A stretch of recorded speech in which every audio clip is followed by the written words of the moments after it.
practically every one of the top 40 records being played on every radio station in the United States is a communication to the children to take a trip, to cop out, to groove. The psychedelic jackets on the record albums have their own hidden. This is a special question. We don't want you to smoke genetically modified ganja. We want you to smoke the real thing. We want you to smoke the natural herb. Some call it marijuana, some call it sensimedia, some call it lamb's bread, and some people call it ganja. Welcome to another edition of the Adam Dunn Show. I'm your host, Adam Dunn. I'm your co-host, Dave. And we are in a live studio, Dave. Look at this. Dave is scared as fuck right now. He's like, you guys are not 6 feet apart. This is definitely dangerous. Well, I told Mark before Trip got 4 there feet. that even if he wasn't going to be there, I would have had everyone wear masks, knowing what I know about Trip. You should all be wearing masks. I make my body an inhospitable place with drugs and alcohol. No COVID could ever survive. No full body condoms required around here. That's right. What's wrong with that Puffco there, Adam? No, Something it wrong with wasn't. that? No, it was the. I just looked at it. It was. It was this thing needs to be cleaned. Making excuses for the Puffco again. No, it was definitely. I was like, what is going wrong here? Failure. We got Trip Kiever here in the studio live, and we've also got a full show. Actually, we've got coming in from. We got a few like 12 hours wasn't enough to like. Somehow last week after I was finished with the show, I was like, oh dude, I forgot to do so many things during the show because I was like, oh, we got 12 hours, bro. We'll get around to it, and then we forgot all of it. I owe so many apologies to so many people. Like if they're listening right now, Frenchie.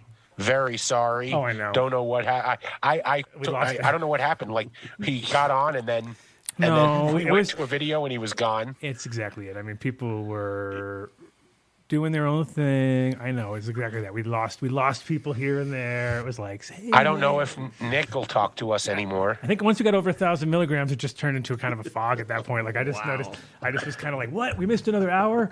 Shit. We kept missing hours. Like we missed 3 hours. Like we were supposed to, on an hour, every hour, we're going to do this. And then somehow we'd be able to look up and be like, what? But then Vinny had these stupid half-hour clock things that were screwing us up. Time was warped. It was terrible. No, it was good. It was a good show. It was really fun. But we have making up for the lost time and space. We're going to have Kevin Longo, who donated a bunch of the pieces, and he's going to be showing off some of those. And we're going to be chatting about his new thing, Glass Cabinet, which will be online, and I think it'll be a real store too down in Pueblo, but online for sure, with deep discounts for all of our listeners, of course.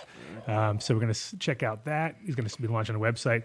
We've also got the Kid, the world-famous Kid. He's now famous. He's world-famous now. You know that, right? He was telling me all about it today. It started right there in your little spot. That's right. Isn't it? It's an honor, man. So I'm we so got, excited so we to got, speak to him. We got the Kid calling in later. We got Big Dummy on the road, giving us a road report. I was going to call it Road Rash. I didn't know what to call it. It was like the Road Rash report, Big Dummy Road Rash report. But the rash part wouldn't know what kind of rash it was. But like, with a big dummy rash could be Mr. Bile that was the big dummy and not me. Oh, once you heard Mr. Bile, the band is back. So basically, we'll get into the whole story. But yeah, it's kind of like it's a little reunion there.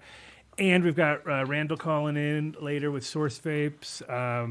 Where's your Source Vape? Show me, Mr. Big Shot. Oh, here, baby. All right, I see. And it was rocking. It's killing it now. Now that you know how to use it, now that you learn. I will say, there was a small learning curve getting everything going, but once I got it set where I like it, it rocks. It absolutely rocks. I got no complaints. It's all about the settings. And it was only I paid $143. So, I mean, and right now I got an email today that they're having a fire sale, garage sale, they're calling it. So I think it might even be cheaper. Wow. Cool. So we'll have Randall later on, and we're also going to have James Bean, Man on the Scene. He's going to be giving us the update on the Bog charity auctions that were going off. We'll talk about that. We're also going to be, I don't know, whatever. We got a few other things. Oh, we got some winter. We got some winter stuff. We got some extra. Oh, there was even another winter, which I'll have to figure that out. Oh, never mind. We'll do all that later. We got all the winter crap. End of the show. That stuff gets tiring. Swag. Swag. People want swag. It's a done deal around here, though. It's not swag. It's Done deal. It's a done deal. Everything's about the done deal. Okay, excellent. And Wait, I want to tell. Can we open up? I want to tell a Trip story because I'm going to make them blush. trip on down. Here we Take go. a trip down memory lane, please. A wonderful trip. So you got to go back 10 years. No, now almost 11. Okay, and I get a phone call from, believe it or not, Rob Eaton in Dark Star Orchestra. And he says, I got this friend of mine who is thinking about getting into cannabis. And he just does, I saw a bunch of shows with him in the 80s, New York City, did very well in life. And can you speak with him? And I'm like, sure. And turns out it's a mutual friend of ours, Potter. So I wind up becoming the cannabis guy to 3 very wealthy, influential, I almost say New York, but global finance people. Yeah. And I am the quintessential bastard redheaded stepchild. I mean, I'm living paycheck to Pretty paycheck, much, yeah. and these guys are... I mean, they didn't have to get into cannabis. It was just they needed something to do, and they thought they would... I was almost about to say invest money, but at that level, right, Trip, they don't invest. They deploy capital. That's right. Right? That's right, yeah. So we started a real estate company called Calyx Development. And one of the first properties we purchased was the Dixie Elixir building. And so I got to meet Trip early on in this. I want to say it was like 2012, right? Yep. 2011. You maybe. were the best landlord. We were the worst tenants. That's funny. But here's the thing. This is what would happen. Potter and George, and sometimes for that matter, Dawn and Tacho would fly to town. And, Trip basically held court at the Four Seasons all the time. But for some reason, whenever everyone was getting ready to leave after the whole day's events of me doing the canna entertaining to everyone, increasing everyone's canna IQ, somehow there's only 10 reservations and there's 11 of us. And Dave doesn't get to go. Aww. And this is how it was for like the first... Were you wearing cargo shorts by the new I want to say for the that's first... what I would imagine. They'd be like, sorry, I probably buddy. was. Yeah, I'm going to say. You had cargo shorts and a fanny pack, and we're like, how come I can't get in? He was wearing his Dark Star sweatshirt. They don't let that roll at the Four Seasons, right? Dave. My hair was really long and scraggly, and I wasn't getting it. And then, I cleaned up my act. I started presenting myself a little better, but still nothing was happening until one day, Trip sends an email to everybody. I mean, everybody, all the Dixie people, all the Calyx people, even for that man, Medicine Man at the time, and called me his partner. And I know it was nothing big for you to do back then, but once you did that, it's like the rich people were like, oh, he's one of us now. Nod, nod, ruff, ruff, ruff, ruff, ruff. We can accept him into our club. And I shit you not. I mean, it really, that was all. It took an email from you referring to me as your partner. And then when there were 11 of us, there were 11 reservations. And I actually learned that there were really nice restaurants in Denver after that. Wow, if they only knew. If I could only go back in time and warn them. It would have been right? Well, you're right. You did make me blush, but much respect to you, Dave. I wish you were sitting here next to me. But that's a great story. No, because then there would be tears, man. We'd have to brawl out, man. Big hugs and I do cry easily. I'm in touch with my emotions. So before you met Dave, what was the before he changed your life? Yeah, before he changed your life. No, but what was your attraction to the industry? And you definitely went out on a limb, because I think a lot of people didn't realize how big the edible market would become, but also how difficult it is. I think it's probably like the highest learning curve possible. Still to this day, yeah. Well, I jumped into it. I owned some bars and nightclubs in Denver, and I was kind of Denver's oldest teenager at the time. I was... No, he's right over there. There he is, right there. Vinny, never mind. Number 2 then. It's the same. I guess it must be something in the name. In the name, right. And Vinny's so never get old. Never get old. We had more and more individuals that were using cannabis inside our clubs, and it was a strong drug culture. We had people doing all sorts of narcotics in the bathrooms. I didn't really care. I was in the business of distributing alcohol.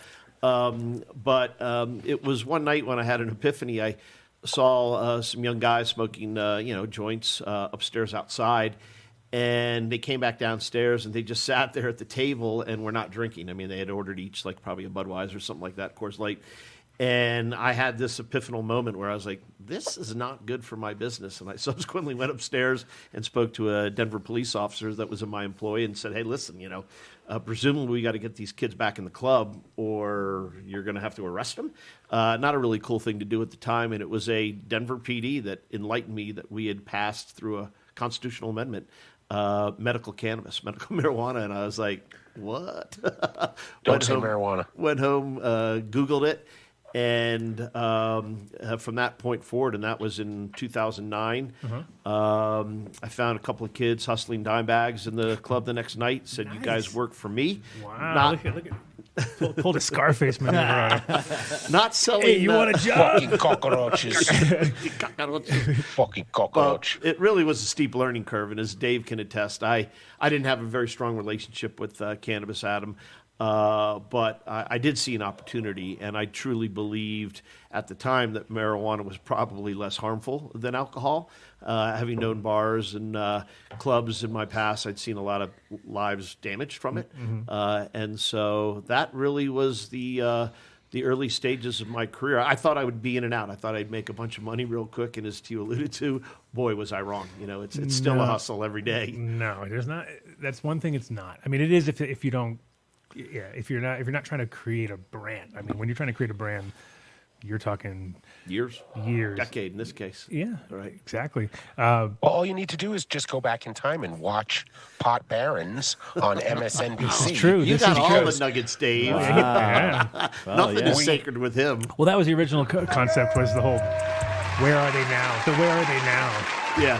Going back and looking at all the people that were in that. Yeah. And we were thinking about doing like a kind of piece it all together because, the thing is, one thing about cannabis, which I think you've probably seen over time too, is like there's a lot of people who have, that's their life, but they're not very good at getting it to the next level. And then there's people who are really good at getting things to the next level, but they don't know weed. You know what I mean? So it's really a finicky thing. And that's why it's, I think, one of those deals where, like, you get this kind of, the talent gets fucked a lot because you're in a medium which everyone thinks is easy, and then they go like, oh, it's no big deal. But you're talking about, like, imagine like throwing somebody into a like who doesn't know anything about wine and saying, pick a good wine, you know what I mean? And they're like looking at all this, like, they all look the same to me, you know what I mean? And the pink bottle. And they don't know the difference, so it'd be almost impossible for them to create like a really good wine bar, you know what I mean, without having any idea. Bring in the guy who knows, oh, well, all of a sudden, boom, now the place is rocking.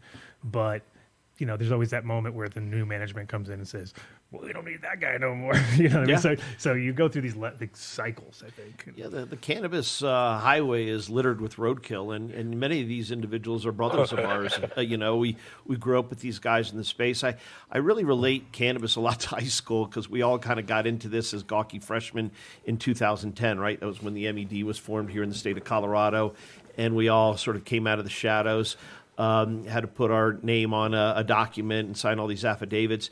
And over the course of those 4 years leading up to the implementation of adult use, right here in January 2014, we went through all the trials and tribulations that you might in high school. But the one thing that's very interesting, Adam, and it's evident that I like how you brought high school in because that's definitely how I compare. That's how I think of this entire industry. It's like high school. I'm like, it is, but some incredibly strong bonds. I mean, it's been quite some time that I've seen you, but as soon as I walked into your studio, an embrace, and it's like a walk down memory lane. Haven't seen Dave in ages.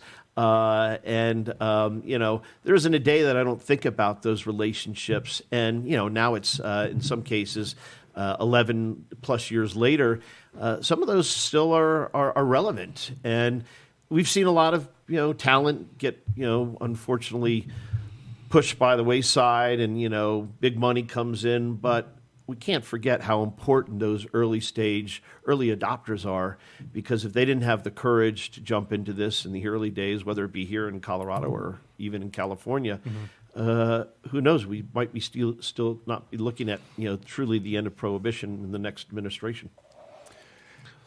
Don't say it. Don't start saying it. Don't get Dave going, please. What? Don't even get him going on that. Okay. No, I was in an interesting call last night, and the discussion came up. Like, when do you really think? I mean, could this be that mover? Knowing that it's the first time in a long time that any one party has had control, and now for the next 2 years, they have no excuses to say, well, it was you guys that got in the way. You know, I mean, could there be federal descheduling? For sure. I think so. I want to hear from Tripp, though. All right, I guess. Listen, unlike you, I'm no Shmee subject matter expert like you were for the boys at Calix. But you like that title? Isn't that a great title? I do believe that we're going to see a real shift, a pivotal shift with respect to banking. And as important as the end of federal prohibition is, I think equally, if not more importantly, for those individuals that own businesses, men and women that have put everything on the line, that once the federal banking issue is resolved, and that very likely could happen this year, you'll see a massive shift. And you're talking about billions of dollars that are sitting on the sidelines that will come rushing in. I mean, look what's happened in Canada, likely same to be in Mexico. When you have that opportunity to invest and to bank legitimately, which even 11 years later, there's people that face those challenges, you're talking about a massive shift. And I believe that is not OTH, what I mean by over the horizon, but right there on the playa, if you will, that you can ride out and grab it. Yeah, I mean, I'm in no rush, to be quite honest. I think it's the minute we cross over that line and get over it. I mean, once you get, that's the good thing about the horizon, right? It's always out there. It just keeps on moving, right? Yeah. You can't really get to it. Yeah. And the minute you do cross that line, it's fucked. You're like, oh shit. Yeah. Now what do I do now? Now we're fucked. Now we're locked in a. Because the thing is, it's like anything that's, legal gets pretty much boxed out where nobody can get in unless you're already, Listen, as well established. You want it regulated. You want it taxed. This country now more than ever needs access to good paying jobs. Most of those jobs in the cannabis space are above, minimum wage, if not greater. And so these are all incredibly important times. I mean, the reality is that, you may have a pot baron in the state of Colorado, and then you have some young kid that's 21 years old that is arrested for the possession, and the hypocrisy that two states may share a common border, and one can be, a millionaire, and the other one is a convicted felon and won't be able to vote or buy, food stamps or adopt children. I mean, it just goes on and on and on. And I faced that in Alabama back in 12. I remember that. I figured I'd be preemptive and bring it up before Dave did. Dave was already like, oh, damn, that was on my list. So, anyways, remember, Dave, everybody is innocent in jail. Absolutely. Absolutely. Yeah. So shit happens. Might as well go through it. So I do remember that story, and it was kind of like one of those. It is shitty when you're in the industry and something like that happens, because obviously we always have. I mean, look at it's come on. Yes, we have weed on us. Yeah. Oh, by the way, you know what I mean? It's then once you're already a pot baron, you're pretty much, it was like. It's like if Jack Harrow gets caught with weed at the airport or something like that. It's like, no kidding, he's got weed, of course. Yeah. But it was interesting because it was a positive development for me for two reasons. Number one, everyone knew you actually smoked weed. Finally, they're like, yeah. I was always wondering if that guy really smoked weed. I was a little bit nervous. Well, it's a step worse than that. I think most people look at me. I mean, most people thought I was a cop. I always wore sport coats, and I had closely cropped hair. And so I think it was... Nobody would ever think that. I think it was Steve D'Angelo who called me shortly after my release from a county jail in Alabama and said, well, we're all relieved because we all thought you were deep undercover. But a subset to that was, the headline of the Denver Post, which it should have read, Colorado marijuana moron, because I possess cannabis in the great state of Alabama. But it said, Colorado marijuana mogul. So My mom did appreciate it, but it was good for my rap at the time. I was a young single guy. Now I'm not. Dude, you got so much play off of that afterwards. I know it sucked when it was happening, but it's a great conversation piece. Yeah. You know how many times I've told the story about people are like, well, do you guys have banking there? I said, well, some companies do have access to banking. They go, what was it like? I'm like, well, Tripp tells an interesting story. How you didn't count money by the denomination of the bill. You simply counted the bills because cash machines, once emptied, could accept, 300 or was it 3,000 bills? I know it was something like that. Yeah, we measured it by it was inches. 3 feet.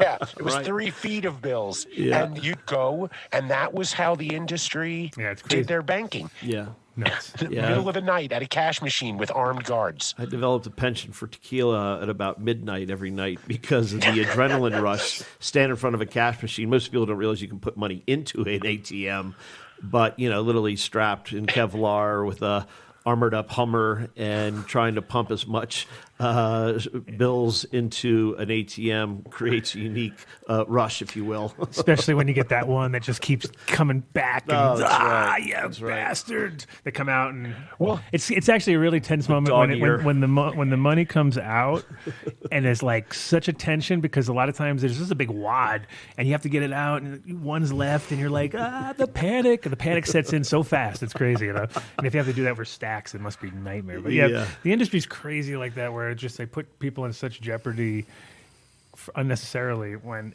it's like so many people, and the reality is that's how people make money is, I mean, come on, you're moving money physically. Yeah. Like you are making the owner of the company, stand in front of an ATM where there's so much money left on the table at that point that could have been, hey, I'll take care of that for you for a nominal fee. And then that guy would, sure, for not having to be stressed out at midnight every time and having Kevlar and fucking, it'd be worth it for pay some guy some little bit, but it's like you can't trust, even that part. We did it after hours just to show respect to our common man because the inherent risk on a street corner when you're putting all that money into, the logic is first of all, we all had.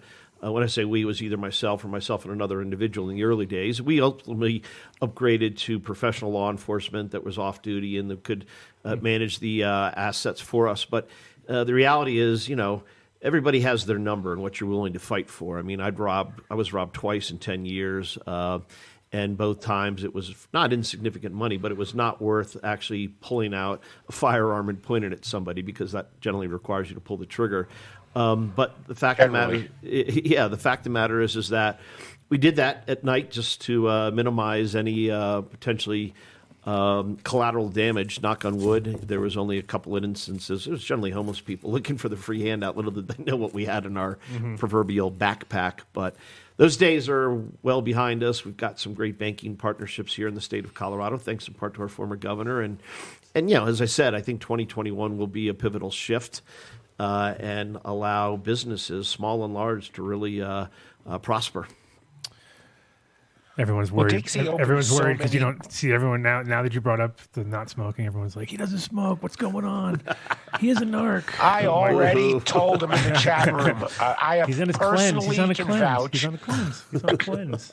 He's We've cleansing. gotten high together in several states. Okay, Yes. I definitely will never run for political just relax, office. everybody. And as Adam knows, I have a broad horizon for all sorts of Mother Nature's goods. It just happens to be after the 2020 that I had, spent most of it in Mexico, imbibing and ingesting and smoking, that I picked 2021 January to launch into a cleanse. I've seen some serious shit talking on the thread. That's all right. That's all right. That's all right. Yeah, I'm thick-skinned. No, otherwise, Easy does it, otherwise I wouldn't guys. have been We able. don't want him to fall off the wagon tonight. I wouldn't have been able to do the card like I did because I was like, I made that and I was all, You think Tripp's gonna accept this? I love it. And then Dave's like, he's got real thick skin. I think he will. And then I was like, all right, I'm not going to put it out until you give me the heads up. So, but much respect. Yeah, it was had to be done. I was like, oh my god! And plus, I love the the real Keebler elf. Yeah. I love the tree. As a kid, I used to like not really cookies, but I liked the tree. As a kid, I was always like, man, that tree would be dope to live in that tree. When I was a kid, I always thought it was fun to actually redo it. You nailed it. You nailed it. Yes, beats the Willy Wonka of weed. I think I like. Yeah, you've been Keebler milked on that one. Yeah, you've been. I can't believe somebody's done that. Obviously. I mean, yeah. behind your back a lot. I'm sure. sure. Fucking Keebler elf. There he goes. Oh yes, they've been. I've had more Nom de Guerres than I think they say it to his face too. The Ronald Reagan of Reefer was one of my favorites because I was where'd you get that one? Pretty conservative, goose-stepping Republican.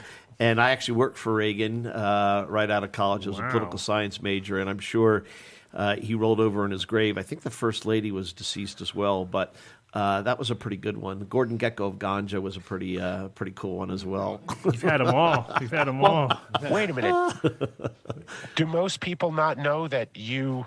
I know you can probably Google it and find out, but Tripp finished college in like 22 months. Okay, a 4-year degree. So he's a nerd too. At first and foremost, he's really fucking smart. So it doesn't surprise me that when I walked in and we're looking at this. What the hell? The Waters machine, when it first came out, looked like some old car part, with some hoses coming out of it. And it was broken more than it was running. Yeah. But man, when it ran, it was the jet fuel for formulating every one of your products that really put Dixie. I want that billions to come in because I want some company that reminds with Deep Rock Water to do really well so that my little piddly stock just goes through the roof, so everybody buy Dixie products. I can say that. Come on. We were pretty low tech in the early days. I can tell you that. We had washing machines that we had turned into hashing machines. I think at one time in 11 or 12, I was probably the largest consumer of grain alcohol in the state, ethanol. It took us about 2.5, 3 years to save up for that first Waters machine, which we probably ended up financing anyways. So was that building that was the very first place you guys went into and then just... Well, our first building was up off Federal, and it was kind of a trap house, and that lasted about 2 months. I think I went to it once. I saw some individuals looking over the fence that looked affiliated, and I was like, guys, we got to get the fuck out of here. Really? And so we went to that on Stapleton Drive, which was a co-packing facility. We had about half of it, but we did some cool things there. We shot our first 60 minutes there, which really put us on the map, which ultimately related to my arrest in Alabama because the sheriff down there was not a big fan of ours, and he had seen Rocky Mountain High and put two and two together. He was like, "Oh man, are you that guy?" He thought we were smuggling drug money into Alabama. It was actually we were taking resort money out of Alabama and put it into Colorado. It was the wrong direction, but nonetheless. Those early days were crazy. When I go back into our facility here in the state of Colorado, but equally, if not more importantly, when I say when I still think of Dixie as my brand, but it's not. It's the brand of the people, and there's lots of investors and owners. But it's incredible what Bell Rock now, the new co, has built in other markets, including California and Michigan and Oklahoma, and incredibly proud of many of those individuals that have legacies dating back to the early days, so true OGs, if you will. Wait, here it is. You got some? What do you got? I got a little Bell Rock right here, pulling baby. it out. He's pulling it out. Stock. Little Bell Options. Rock. Stock. Kidding me?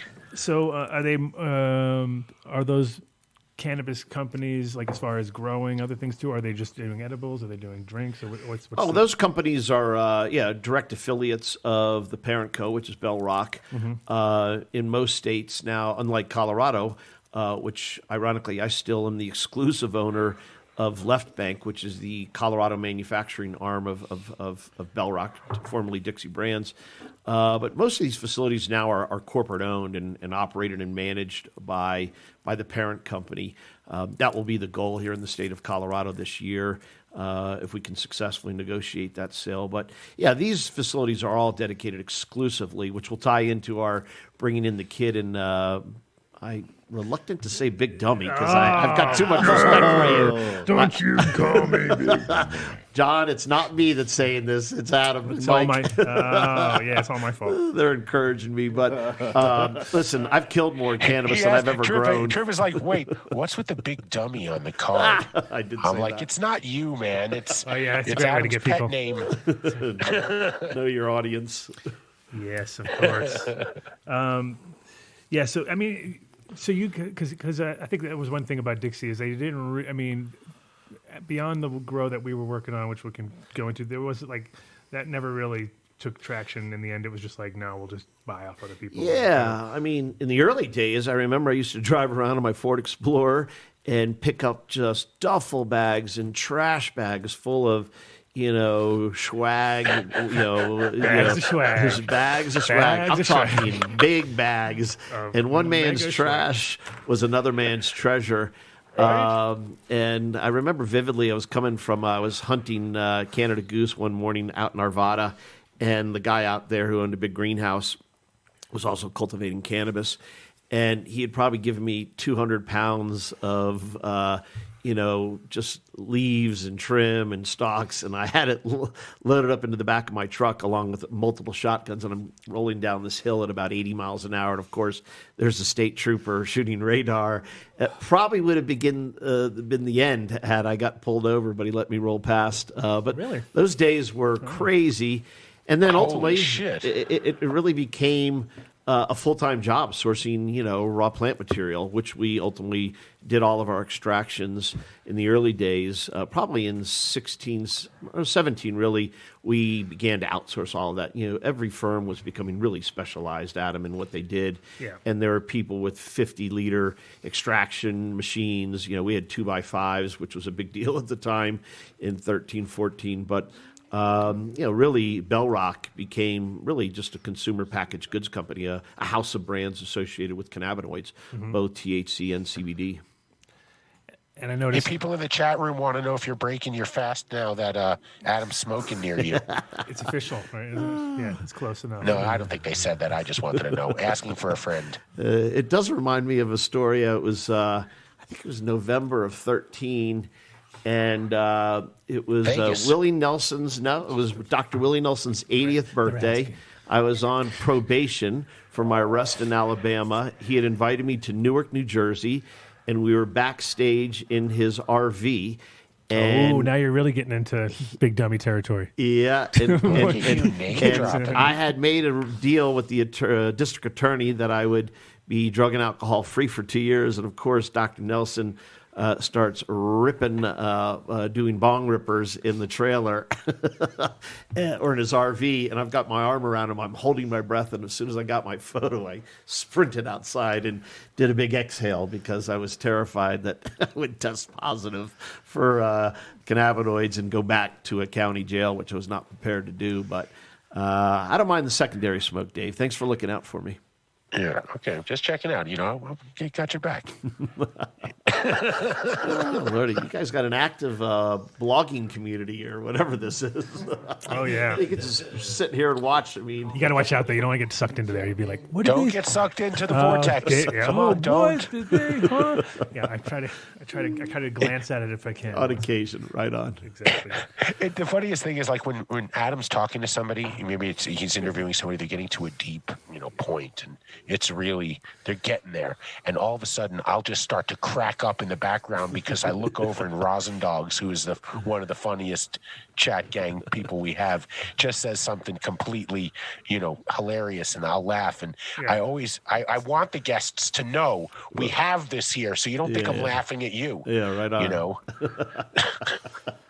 I see it. I see it for sure. It's active. So, You go ahead.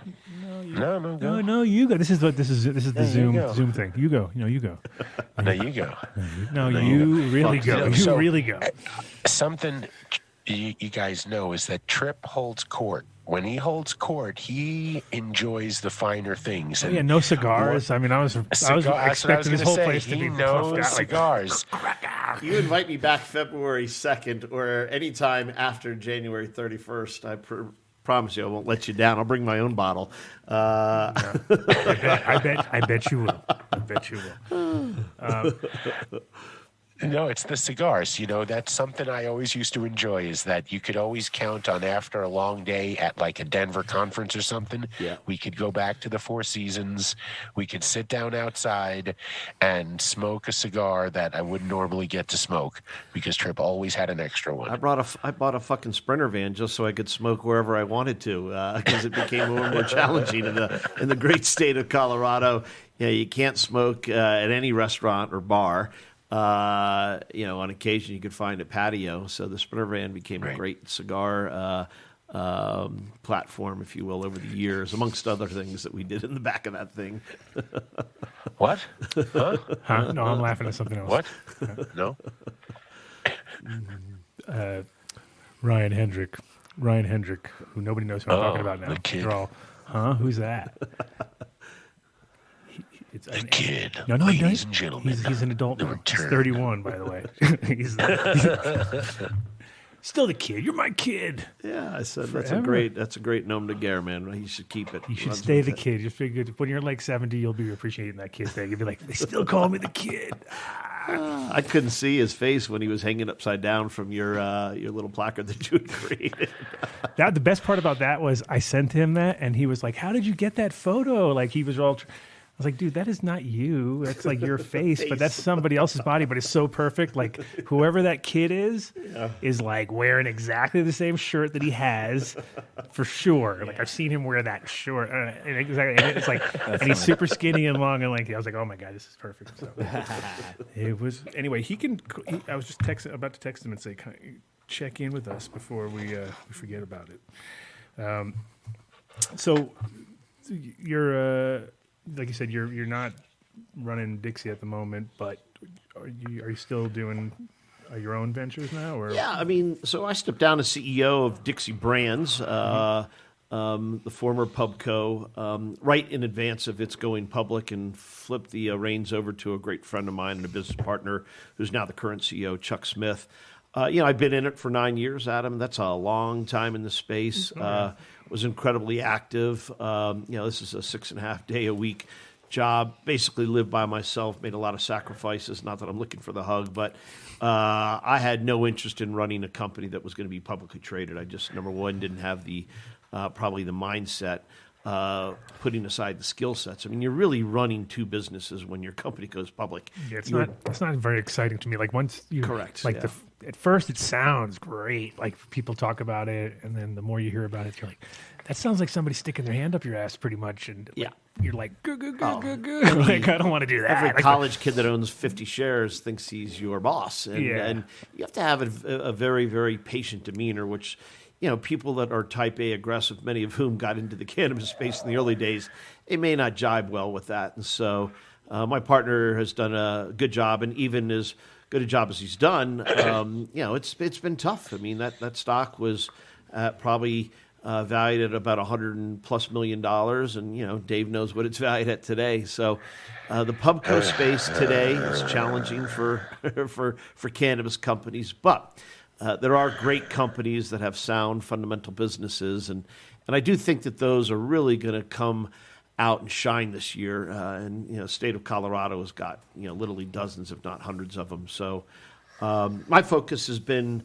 for the last year and a half, I aligned with a group called Viridian Capital Advisors, kind of the Viridian. They're kind of a boutique investment bank firm. I always refer to as investment bankers as a moralistic, blood-sucking vampires. I know that sounds like a diss, sounds but awesome. It's they're actually. Who was their first cannabis advisor? What's that? Who was their first cannabis I advisor? think that might have been you, Oh, probably. look at you. Oh, Shameless what does that self-plug. mean? I just sucked at it. I didn't know what I was supposed to do. He's like, we're going to stick your name on our advisory board. What do I have to do? He's like, nothing. Yeah. I'm like, okay.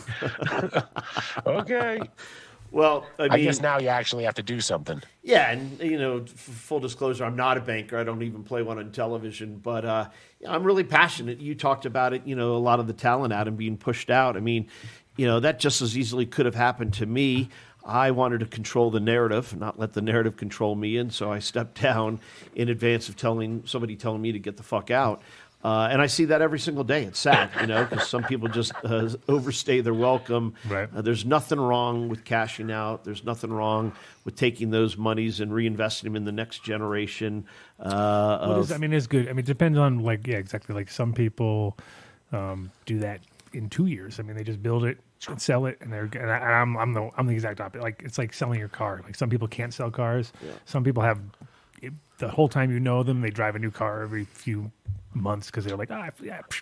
Like whenever I have anything, I love it. Oh, that's it. I never want to get rid of it. Usually.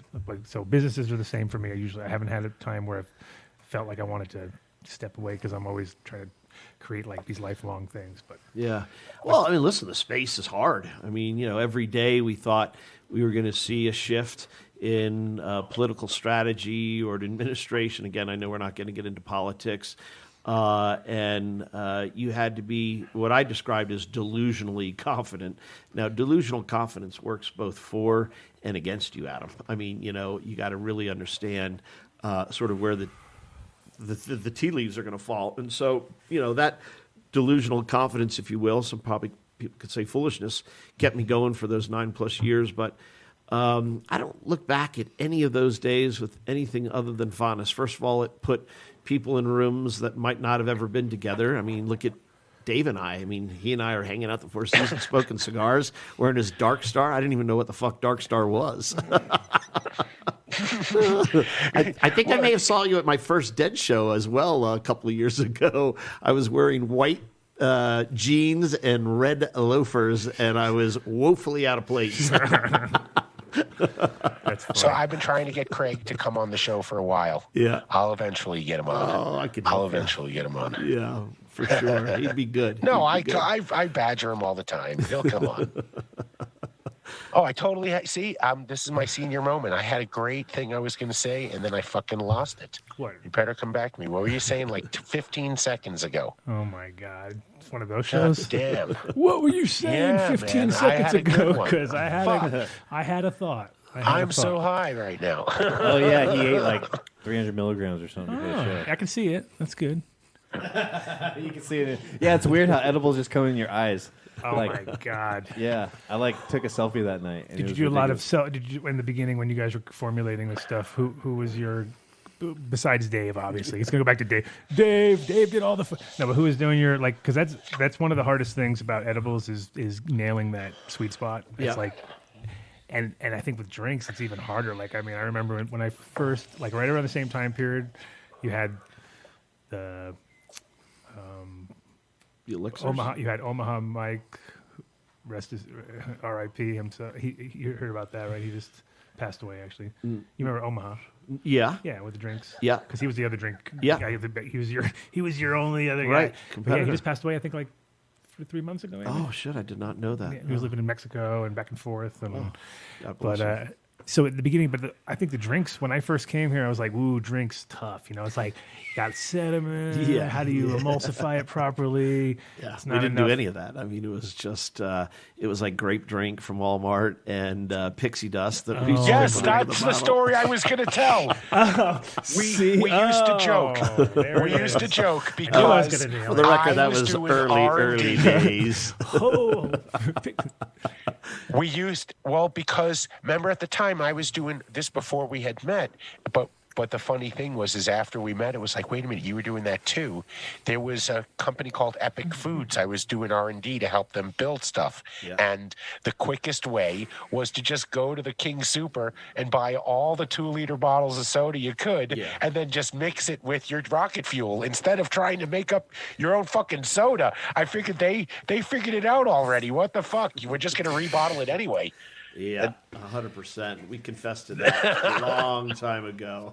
Well, I mean, there was a ton of companies doing. The statute of limitations is over. Right. Well, and the thing is, There was a bunch of companies. What was that? Edipure was like that too. They didn't give a shit, man. They were just like, we're just gonna take Reese's and we're gonna like spraying them. You're like, isn't that a Reese's peanut butter cup? Like, pretty much, Like, I remember they were injecting Twinkies and stuff like that. You'd get the cellophane bag and all the the emulsion or whatever it was. It just leached out the side. You had this Twinkie. They were that the was Costco gummies. Mushy, yeah. I think the state Yeah, took care of Eddie Pure that used years to get ago. the Costco gummies and just put sugar THC on the outside of them and sell them. Those were some of my I first couldn't edibles. fault them. We did the same thing with the soda. do they work? They worked. Yeah, I mean, I don't know. It's like one of those things when I shook my head. It's like one of those, like, I can't believe people have the audacity to just fucking take peanut butter cookies that are like the peanut butter cookies are the worst because they have like the mold and then they even though they're the generic ones, but they're still like, wow, dude, like really, like, and then you look. I had the gummies. They had gummies and they were just sprayed with some stuff. Well, now it's happened. Now they're doing that with the Delta 8, like, and weed and like or hemp and. Sometimes hemp and THC, and every combination you can. It's pretty much like fiber weed. It's like the same fucking. It's like fiber weed. It's pretty much like Cheech and Chong, like the guys with the big paint guns, and whoosh, whoosh, whoosh, but just kind of. Yeah. What do you need? You know what I mean? It's crazy. It's like the low end market like that is just it's scary because you really don't know what people are. Yeah, I heard about that recently with respect to industrial hemp and then people spraying exactly the Delta on it. And I was like, man, a criminal mind is an industrious place. They're always one step ahead. Oh, for sure. There'll always be. There'll always be. And the thing is, but the one part, though, I have to say, at least a few people that I'd seen that were doing it, first thing I said to them was like, I cringed as they said it.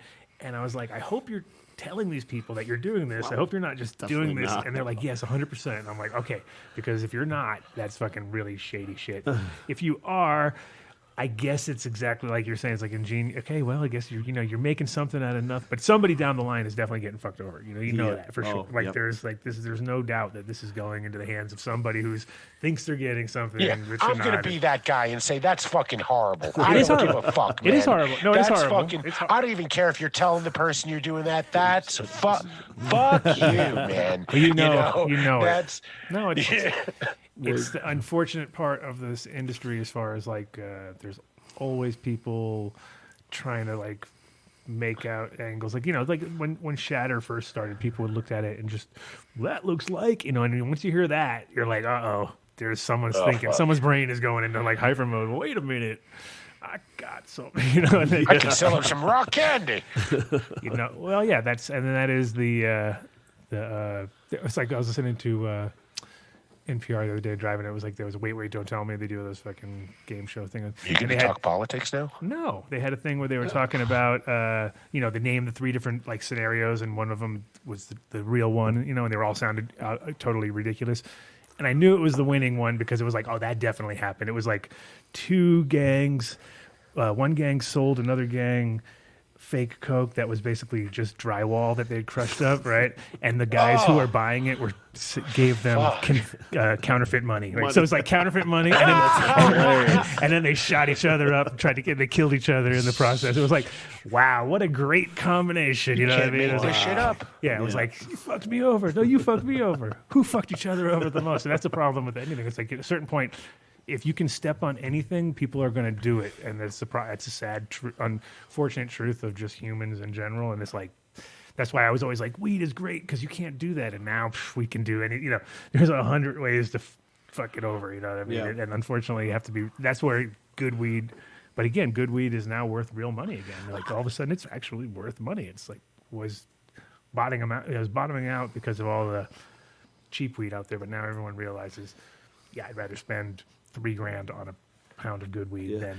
I'm curious because you guys have real OGs when it comes to being cannabis connoisseurs. I mean, thank you. What are your thoughts? I mean, you're starting to see some real brands emerge in the dried flower in the cannabis space. Mm-hmm. I obviously brought you that gift from Meth, and we're starting to see the Cookies brand is obviously exactly. There you go, another shameless self plug. Wow.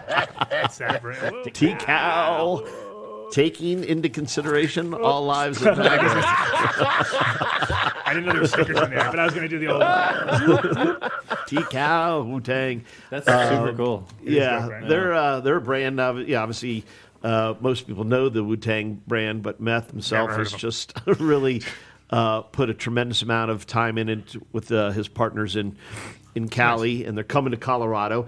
And listen, I'm not here to plug the brand. It was just a gift that I wanted to bring to you from those guys. We'll plug that brand, but we'll get them on the show. What are you talking about? Listen, they'd love to come on, but you're starting to see. I mean, you saw Leafs by Snoop, which candidly did not do well here in the state of Colorado. I was going to say, look at that. Yeah, but again, it was just a classic thing of like he put his name on it, but he did not do any real work. And if you do real work, look who's here! Oh shit! In his murder basement, coming out of his own proper murder basement. Kid, no, he's the man now. He's the man. I'm so glad you have great sound, man. and you're using the computer audio. You sound. I gotta Get put some my fucking head. What happened to your studio? I know You're supposed to have a studio. Hey, take it easy there. I mean, they are attacking you, kid. Can I call you kid or no, should I call you Ryan? The man. Tell you, Gotta call him the man. you don't get headphones. It's not my fault. All the headphones they make nowadays have the goddamn. And look at what we're doing for you over here. Did you see? Did you even notice? He's busy. Have you noticed? We turned the mic sideways. Turned the mic sideways just for you today. Oh yeah, Just for you. It blocks your face. Hold on. Let me switch over. Let me switch over to my. Good audio. Yeah. To the good audio. Otherwise you're gonna have Jan bought himself a really nice. See, I said Jan. I didn't even say Big Dummy. Jan and the Man. Jan and the Man. Oh, that's your new crew. Jan and the Man, just like Chico and the Man, but a lot different. Just like it, but a lot different. You're dating yourself. Nobody except Rosendogs and maybe two others knows Chico and the Man. And Trip does, but nobody else does. Somebody does. Looks like there's some fans Next of you're the gonna kid make on, Welcome Back Cottage on the quotes. chat gang. Oh yeah, well the thing is, okay, so the funny backstory that you don't know is that Ryan was the first sound guy. So Is that where Mike was? that was Right. Mark. Mark. MTI. Just call him MTI. He's MTI. He's MTI. He's All he's good. Mark the intern. So everybody will just keep it MTI. Right, MTA. MTI. And then where are you? So, but anyway, so he did the sound, and it was like always a fucking nightmare because it was him. Like, look at him. Look at this guy. It was Talented beyond his years. Yes, this guy. He's like, and he was like, Yes, but this he's isn't a fine what I-" extraction No, artist. you know He's that. You know what really sold good us? at that. I'll tell you what sold us is that he was an Emmy award winning, right? Oh yeah. Emmy award winning. Tell us about it. Look at him. He can't even tell us about it. Oh my god. Anyway, he had an Emmy, so I thought, okay, well this guy must be good. And then later I found out it was like kind of like one of these Emmys that you just get if you just kind of do technical like, Emmys? Yeah, it was kind of like, hey, you need an Emmy? I was like, I got one. Oh, look at him pretending over here that he's got.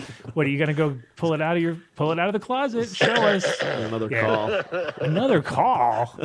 Oh my god. Holy shit. He's wrapping up his other podcast. God Oh, he's doing damn. phone audio. Are you using no, that we know that's microphone? not going to happen because he had a show after ours on Friday called His Time studio Out with dog. the Kid. That's his studio dog. And Oh, yeah, the Everyone's studio got dog. one. Dude, everyone's got one.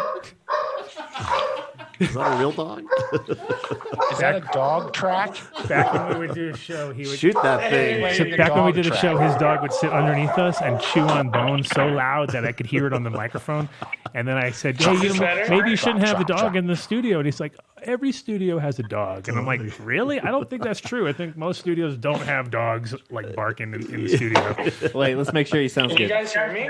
Barely. We have did. we have we an hear you. echo now, so turn off one of What the the sources. fuck? Where? No, Let's see. no, we're good. No, we're Oh, good. Suck. No, we're good. We're good. So where the hell is that better? fucking? Yeah, we're good. No, where's our other half? Yep, we're good. Good. Wow, dude. Tough crowd. This is like they having my Tough grandma. This is like crowd. talking to my grandmother on Skype or something.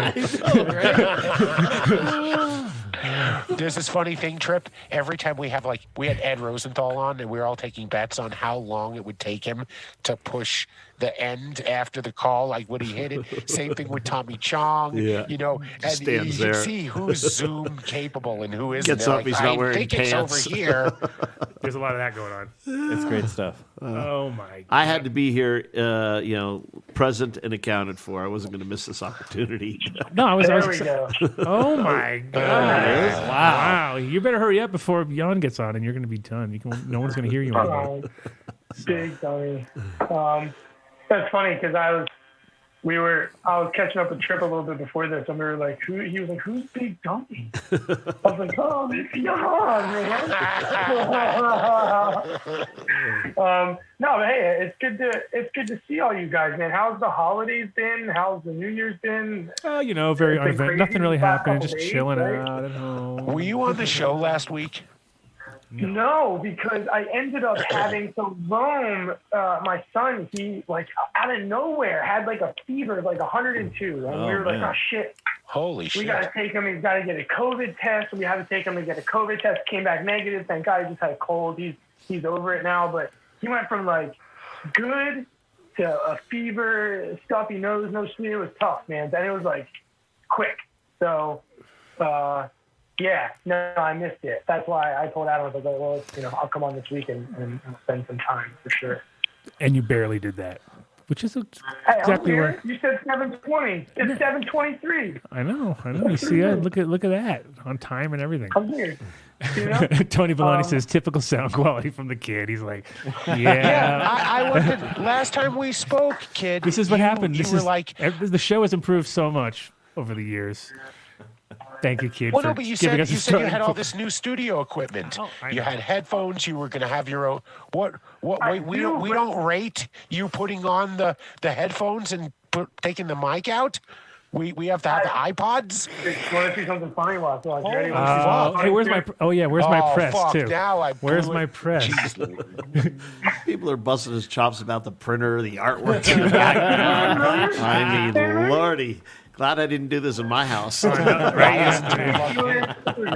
he's got a stolen mic right there from the show. Stole it from the show. Look at that. Doesn't help with the sound quality. Just no, stick it up so you can't see your face. I don't think it's going to help with the sound quality. There we go. That's way better. Yeah, we like that. True Adam Dunn. That's how we style. do this. That's how we roll. But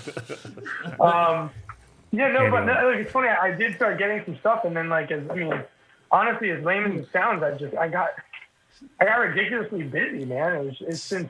I haven't even been able to do any episodes of my show or anything like that. I've just been swamped with this grow and with Pennsylvania, and we're trying to close a pretty big deal with somebody I can't really name right now. Wow, look at trying you! to close a real. Is it big Bell Rock deal. Brands? Yeah. Well, it's not Bell Rock Brands. We're trying to close a deal with Live Well. Hey! Hold on. I got something for that. You always hate the guy. You always hating the guy that's doing the best. His weed might not be the weed that we choose to smoke, but I wouldn't fucking. The guy's fucking crushing it. Oh no, that's what I mean. Like it's funny. It's all fun and games and jokes, but he's laughing his way all the way to the bank, right? So. That's fine. That's great. John I make jokes, is fucking brilliant. So how? He's it's all in love and brilliant. Because again, he's making fucking money, right? So she's doing something right, So when you guys talked earlier, right? Before the show, you had not talked to Brian forever, right? No, we stayed in touch. Yeah, it'd been a little bit. I was working on a deal in Jamaica, and so he was down there, and you were. Yeah, he's established quite a reputation for himself down there. What do they call you down there? What's your name? Rasta Kid. What's your name? What is your name? Because they're giving you a nickname for sure. It was funny because I was telling Trip when my partners down there, his uncle was the prime minister, right? So where we were at was in Westmoreland, and that's like Chicago of Jamaica. Yeah, that is the murder capital of. It's right outside of Orange Hill, where all the big weed deals take place. It's the murder capital of Jamaica, right? So I wake up one morning and And they're like, I'm like, I'm going to go for a run. They're like, where? I'm like, just, throughout the town. They're like, you're right. White boy, I would be real careful with that. But that was it. So then I just started running through the town, like people, like I belonged there, right? Like I didn't bring shit with me. I wasn't dumb, but I'd run through the town, and then everybody started being like, oh, that's White boy. That's the White boy that runs through the town. I'd show up in the shops. So, you're saying white boy, basically. Yeah. White boy. I think that's what they called me, too. I think that's what everybody's called. I think that's everybody. White boy was there to help, right? White boy's got the ganja. White boy's got the job. Like that was. We got a lot of love for that because it was like, hey, are you hiring? Did you do a white boy brand? Hey, here's this. So it was nice. You should make a white boy brand down there. That'd be good. White boy Rick. White boy Ryan. It's just nice to be. It was nice to be in a market where the hard work was appreciated, and I think that's a big thing that's been lost here in the States is just like all the hard work that these people put in, and then you have all of these people, whether it's social media, whatever, that are just here to essentially judge you. You could put out the most incredible product in the world, and nobody really. I mean, there's people that appreciate it, but it's not like in other countries where this hard work. Did you get anything rolling down there, or you just kind of were? No, I've established a brand which hasn't been publicized yet, but not yet. There's a lot of obstacles down there. The biggest issue is you cannot repatriate monies back into the U.S. No, of course. No, it's all for. You might as well buy it. And that's the thing is, you want to live in Jamaica. Jamaica's very complicated, right, and I always tell people, I'm like, pretty much if the money, you cannot you can take the tiniest amount, like the tiniest little. Can I have a little smidge? You have to leave 90% of it there, otherwise, it's $9,900 coming back each time. You might as well bring the little league team with you to get it back. So that just wasn't going to be my modus operandi. But listen, I think it's a great market. Ship just bought a soccer team. I don't know why, but he's going to Jamaica on a lot of tournaments. To operate down there. I mean, you got to think 3/4 of the country doesn't pay taxes.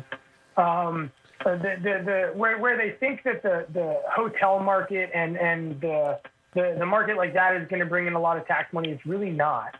So the only way the government's making money is charging import taxes, right? So it's hard to operate down there. If you spend $100,000 in equipment for a specific item, you're spending probably $200,000 to get that item into Jamaica without a problem, and that's the key. Mm-hmm. It's not like here. Someone could just be like, "I don't fucking know what you're talking about," and you can see it. You can see the thing sitting right behind them, right? And you can be like, "It's that right there," and they could be like, "I don't fucking know what you're talking about." Right. The amount of times I got pulled over and they were just like, "Do you want to stay here or do you want to give me $100?" Yeah. It's hard to operate down there. Or easy, depending on how you look at it. It's like, well, that's a lot easier than here, because here you'd be like, fuck, now you're going to jail. Fuck, they're $100? Oh, yeah, that's full. Of course, but at the same time, they're out there looking for white boys like you to pull over to get money out of them, and you are like a cash register. Forrest Gump, man. Yes. We pull over Forrest Gump, he be running around, man. For real, though. Yeah, I mean, Forrest, $100.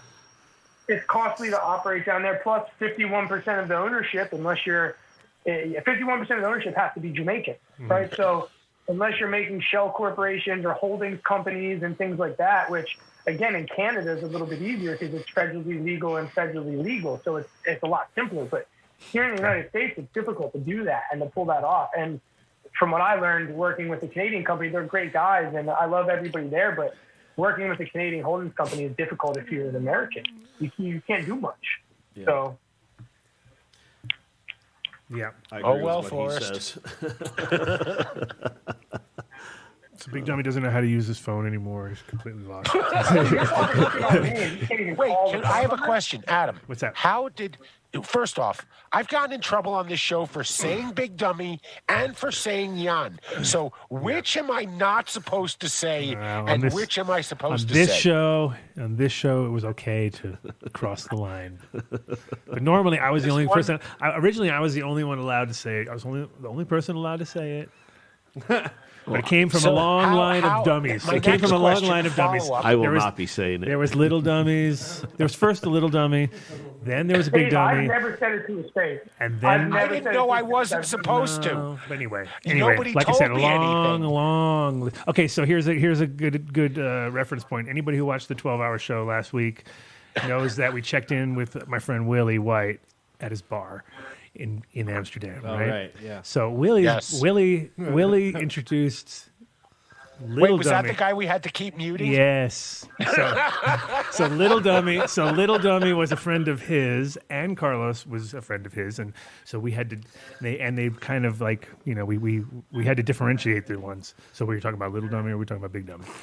And now it just stuck. And then we had a medium dummy for a while, because Carlos had gotten so big that it was like, all right, now this other guy who is pretty much another big dummy, but now it's medium dummy. So again, like I said, all of this is endearing. Totally endearing. 100% compliments around. Yeah, like everyone knows. Everyone knows that. That's one thing that was funny about the show formula for a while. Where are we from originally? DC. Washington, okay, DC. so that's why you and Big Dummy get along right there. And that's why on this show I always say, because look, he's from Philly, and originally we had Mitch from Jersey. So we had me from kind of New York, Rhode Island. Yep. And then we had Bike from Massachusetts. Because we had all this, it was all East Coasters. Yeah, and those are all the guys who just sit around and rip each other up all the time. Look at That's that, all the we kid's do. got a ventriloquist dummy. Oh, look, he looks, wow. Looks I real. was going to say, you guys want to meet somebody? Realistic. The kid here, That's the kid's kid. The real kid. The kid's kid. The kid's kid. Hi, bud. Kid, pick up the phone and smash it. Wow. Hi. It's the soundboard operator for Ryan's operation. Watch. He's going to grab have something, and better the sound's sound. going to get way better. Yeah, it's going to be like, why are you having like this? Oh. I had that today. I actually had that today with on the way into town with my kid. So because he got his new iPad recently, so now and we have the family sharing thing, so he knows how to get the apps that he's put on my phone back onto his phone. He's figured it all out. He's got it all tight. And Cece was like, oh man, I need this green screen app, and it's on your phone, and I need it during the show. And I'm like, nah, I need it for I need my phone. Anyway, and then Nick goes, give it to me. And she's like not listening to him. And he's like, give it to me. And she's like, no. Oh, no, Nick, you can't have the phone. You're going to play games on it. He's like, just give it to me. I go, give him the phone, right? He goes, okay, you got it. And she's like, what? And he's like, any tech advice? Talk to the 8-year-old, because obviously he's way more advanced than any of us. Like, when it comes to figuring out how to get apps moved from one to another, that's who you ask. So, yeah. Yep. See, that's the thing. I always forget, man, that you're like. I think your kid is sitting on your microphone right now. Right. So these apps are going to start getting more difficult. You have to start asking your son for help for things. Oh, yeah, no, then you're old. Once you got it's like the remote control when we were growing up. I mean, come on. Parents couldn't figure it out. You'd be like, what? No. You cannot figure out how to do the VCR? The thing's flashing 12 o'clock all the time, and you have to get up and do it for them. They think you're a genius, and you'd be like, it's not that hard. You go click, click, click, click, click, click, click. But nowadays, we're all in that phase, too. We're just like a So, but yeah, that's... And well, the kid's got the remote now. So the Jamaica thing though, is it still rocking and rolling down there, right? Well, yeah, they're still going. I still talk to all those guys. They just opened up their second dispensary right there in Savannah Lamar in Big Bridge on the way to McGrill, right off the main highway. So it's a nice rest stop. They have a big rest stop restaurant and bar attached to the backside. That's the thing in Jamaica. It's do whatever the fuck you want.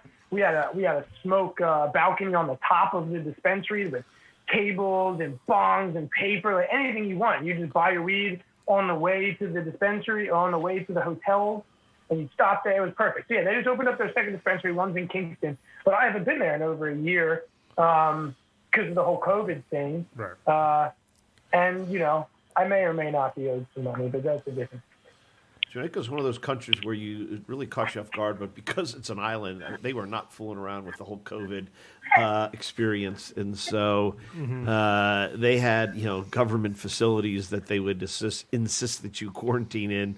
And there's no fucking way you're going down there for 14 days to go down there and do business. So it really took the momentum out of my business plan 2020 just because of that reason alone. But it's a great country. I think from an export, when you think of Colombia, you don't think of cannabis. You think of cocaine. When you think of Puerto Rico, you don't think of cannabis. You probably think of rum. But when you think of Jamaica, you think of ganja, good quality cannabis. And so I think from a a global export perspective, it's ripe for the opportunity. But as Ryan knows far better than me, it's tough to probably do business down there. You better have a lot of patience. It's so nice. I mean, their natural sun cycle is, the vast majority of it is 12-12. Yeah. Yeah. So they're just set to flower all the time. Now they got that rainy monsoon season. It makes it hard to operate, but and it's just so funny. Well, it depends on what side of the island you're on too. Like there's a good side and bad side. Yep. So and the good side is very well, for sure. and even on the good side, there's only certain sides of that good side. You know what I mean? Yep. So and those are all pretty well established already. So it's kind of like you're. I think the country's also going to really the industry will really proliferate because of individuals have successfully been able to bring genetics from outside of the country. I mean, when you think about, people, you roll in joints on the beach in Ochos Rios and you can smoke them all day. The reality is the quality of that bud is probably somewhat low back in the day. And now these genetics are being introduced here from the United States and from other markets. Yeah, and so the quality is it's like a good and a bad thing. I mean, the reality was everything was brought there from somewhere at some point, right? And there was definitely some, if you looked at when you actually see farms there and you see how they grow and you realize it's pretty much whatever's making it up to this point. It's not like pretty primitive. Very primitive. They're like tires and throw the seeds in the tire, and you're like, oh my God, might want to step the game up a little bit here. They're like, nope, this is the way we do it on the hill, and it's like, okay. But small plants, and because it's 12-12 too, it's very hard to find stuff that wants to grow much bigger than sort of waist high or whatever. But at the end of the day, most of the time when you bring genetics to those kind of places and grow them, they change pretty rapidly too. Like within a few generations, they become more muted or more in the sort of narrower band of what the just because you're all within the same conditions, you know what I mean? And everything adjusts quickly.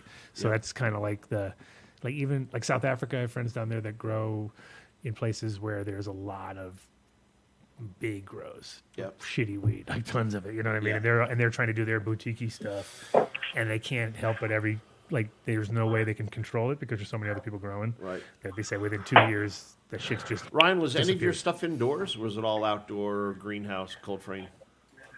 Yeah, so we pretty much had where we were designing indoor facilities when I was there, but everything that we were operating with was covered outdoor. So greenhouses with plastic roofs and soft walls. Supplemental lighting.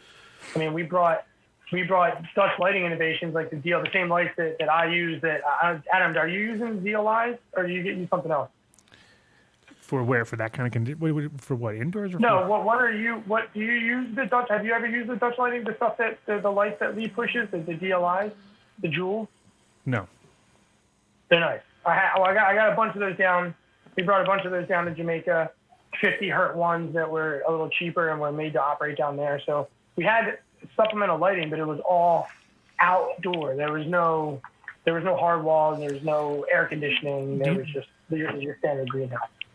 And do you know what was the humidity like on the dew point and stuff? Do you know?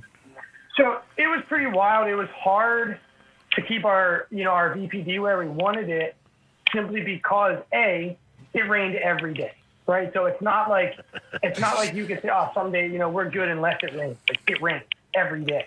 Yeah. So it was difficult to keep the humidity low. luckily, I did a lot of hard work to get genetics that I was okay in the humidity with. They were a little bit more used to that stuff, but it was difficult. It was difficult. It was to the keep same. I mean, it's the down. same thing in Puerto Rico. When it was like the dew point there was 61 degrees. So like every night it would get below 61, right? Because we were up high. And so pretty much if you went in there in the middle of the night and just looked at all the plants, you're like, oh my God, dude, they're all covered in fucking just water droplets. Like every single fucking plant's got a million water droplets on The it. dew point wasn't the dew point. Because we were high up. We were like in the banana zone, you know what I mean? Like, so. Yeah, I'd say we didn't get too cold. There's definitely certain nights that it would get a little bit colder, but I honestly can't think of a night in Jamaica that I've been there that's dropped below 65 degrees. You know, so I mean. Well, that was the thing is really like because it was so high though, that. because 61 is like not that cold, and we would get down to nights that like we'd get like 55 or something like that. So pretty much every night at a certain point in the night it would cross over, and right when it crosses over, you just everything turns to water, and you're like, oh, that's great. That's just what plants need when they're in veg. They loved it. I mean, they went fucking nuts. But when they were in flower, oh my God, it was. So we had to cover everything up and run fucking dehues and do all sorts of fucking like. Well, that just they made it like 10 times more work. You know what I mean? Yeah. Yeah, it's an expense. All those tropical places are like they seem because cannabis is really not. I mean, they can thrive in almost any environment, right? But really, they like kind of more arid. Like that's why, like out here, this is a great environment because it's like high plateau. Yep. We got a lot of UV. Yep. It's just we got a lot of wind, which kind of sucks. And there's a few, you know, we have everything has its own issues. But those tropical things are like because it's what you imagine, especially with cannabis, because there's so many tropical smells and things that. But at the end of the day, like if you're on the wrong side of the, like on Jamaica's a good example. One side of the island, great weed. Yeah. Other side of the island, great weed growing, bad weed drying or smoking it or doing it. Like you can't dry it. It doesn't smoke good. Could be the best weed in the world, but it just all turns to mold at the end because you're fucking like 90% humidity almost all the time. Right. And then you go to the other side of the island, it's nice and dry. But, you know, there it's like, you know, so it's, yeah, you got to, They need a better distribution system. They need to grow in one place and then they go do. dry. Don't you worry. I think they've got their distribution figured out in Jamaica pretty good about weed. Well, and also what was Amongst other things. funny about that location and about that island in particular was the I mean, first off, the concept of modern cannabis cultivation, what we think of as cannabis cultivation in the States and Canada, it is a fantasy essentially to them, right? It's not real. It's not something that they've seen. It's not something that they've done. It's not.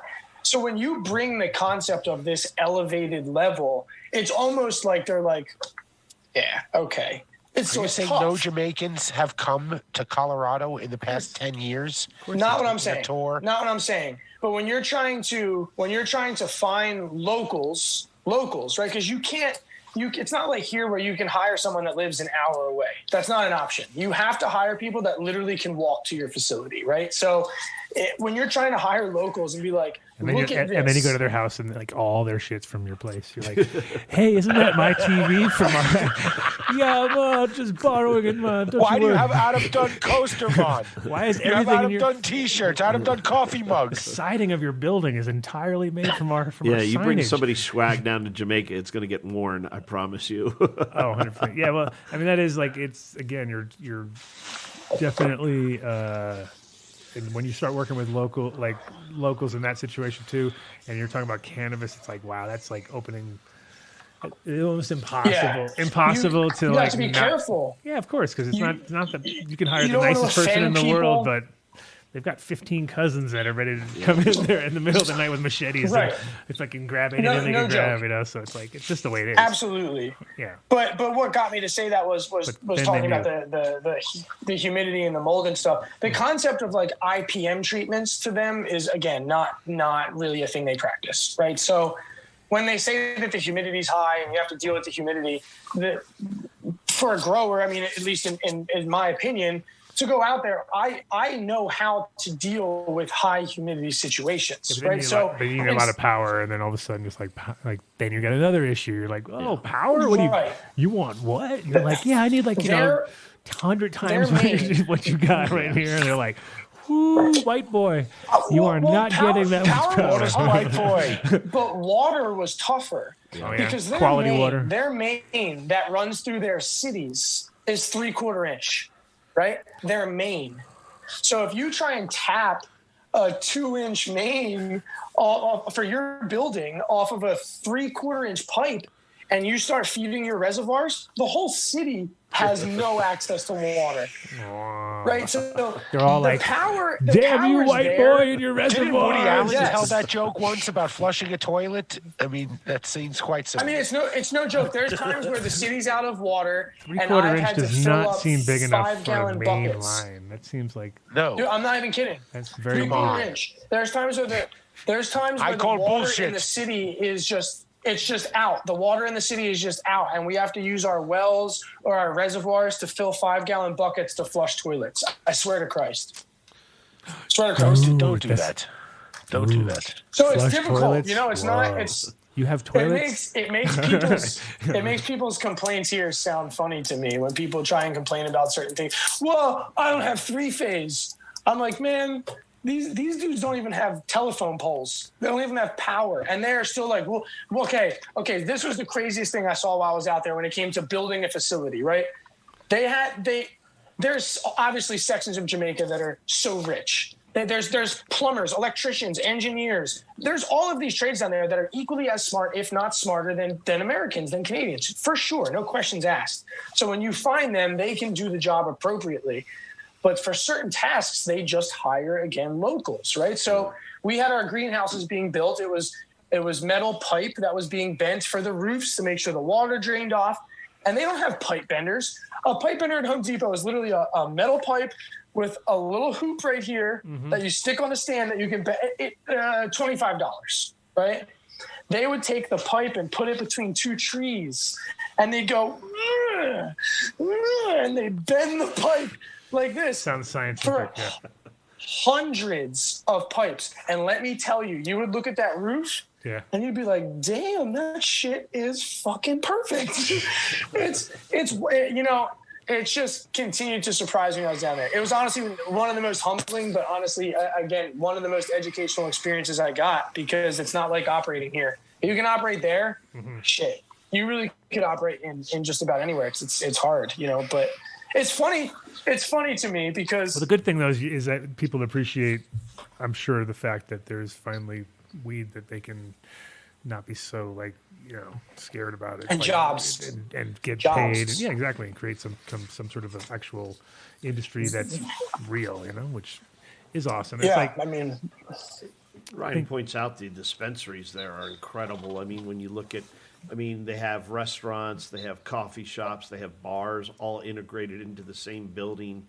And, the consumer experience is pretty tight. I would dream, and they're working towards that with social consumption here in the state, but where you can literally move between the restaurant, the bar, the coffee shop, and the dispensary, and, have a joint in your hand. It's pretty slick. Right, that's exactly it, where you get, the fact that they have, see, you're back to that $100 paying off the cop thing where you're like, so you mean you could just walk right through this? Like, yeah, of course, man. Yeah. What do you expect? Of course you can walk to the rooftop bar thing that's above our place. That would be just normal shit. Yeah. Whereas here, it's like, are you kidding me? Like, which is stupid though. We've taken it to the extreme wrong direction. I don't.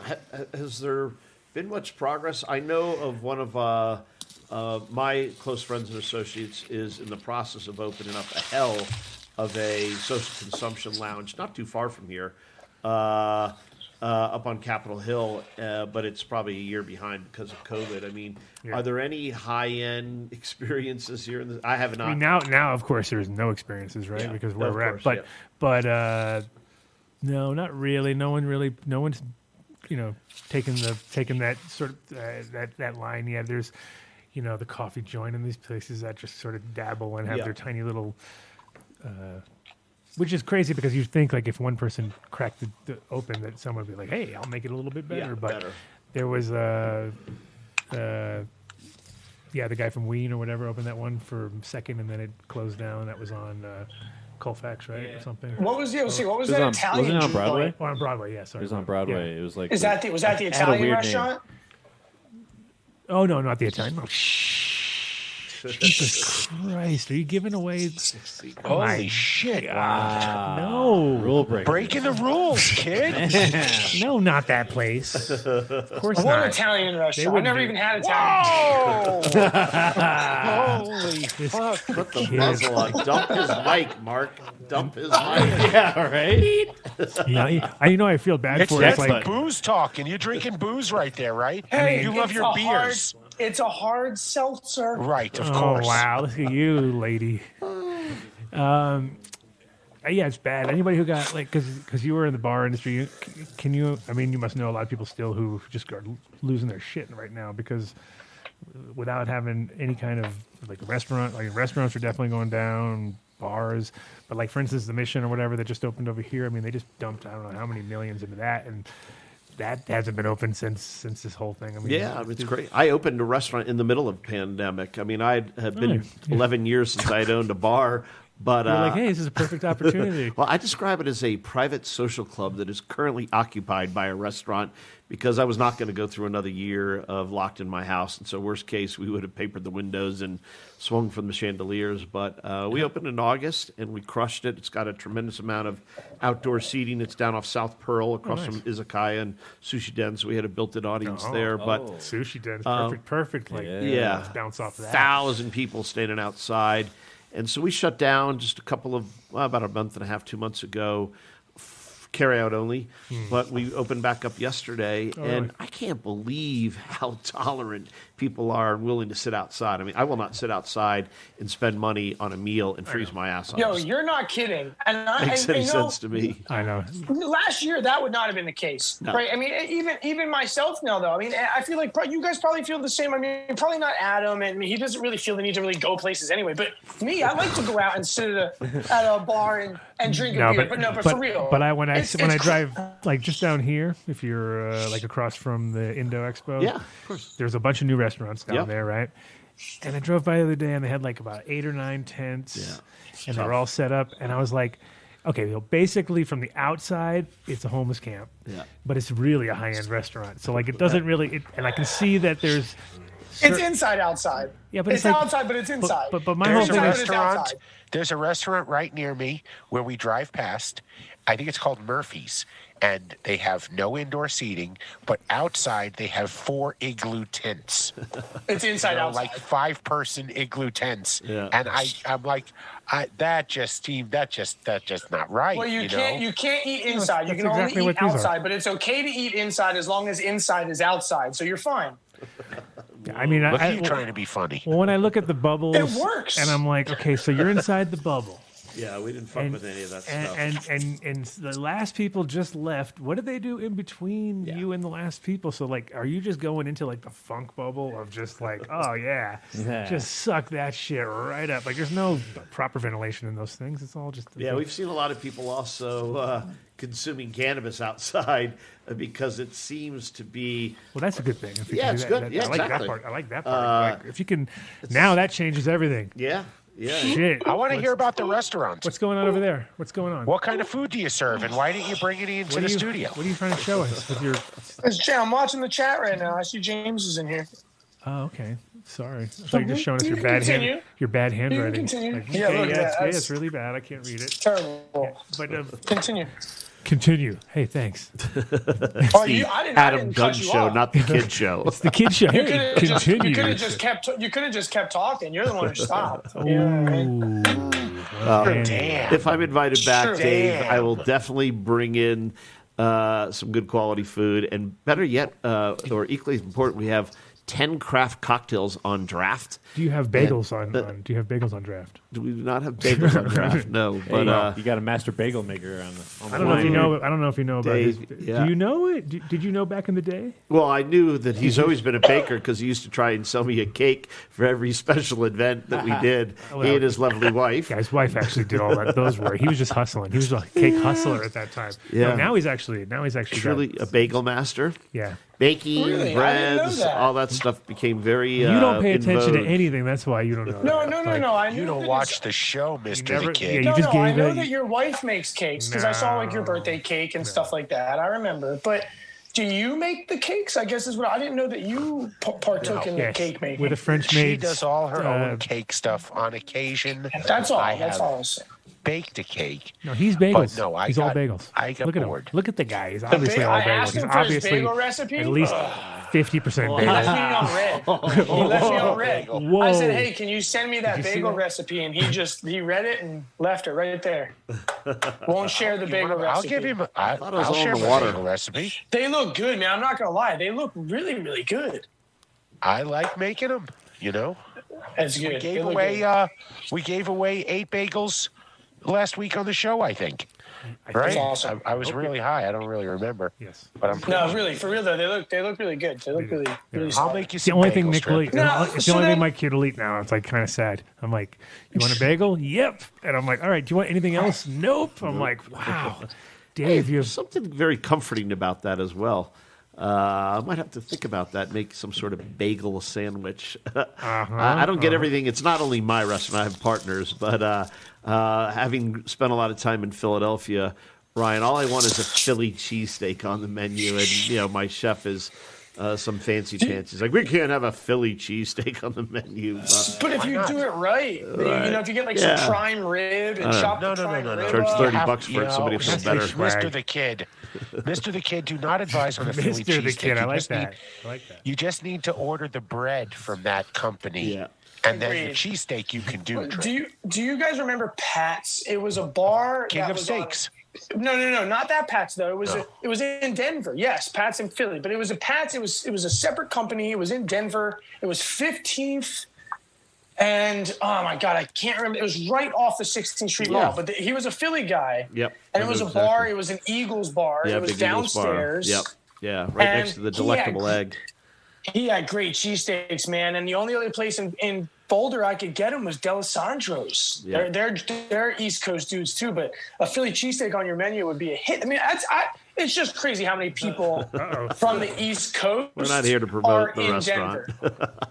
I'll come on at another time. But speaking of which, don't you have other guests that you're? No, we get hungry. We gotta- want to hear about the Just big food. Dunn. Oh Yeah, yeah. let's just order some food. Just big No, dummy, we right? have Randall coming on in a few minutes Yeah. Well, we gotta from get- Source Vapes. What is wrong with now? So he can't work. Oh, wait, he's on already. See, he beat Big Dummy to the punch. There we go.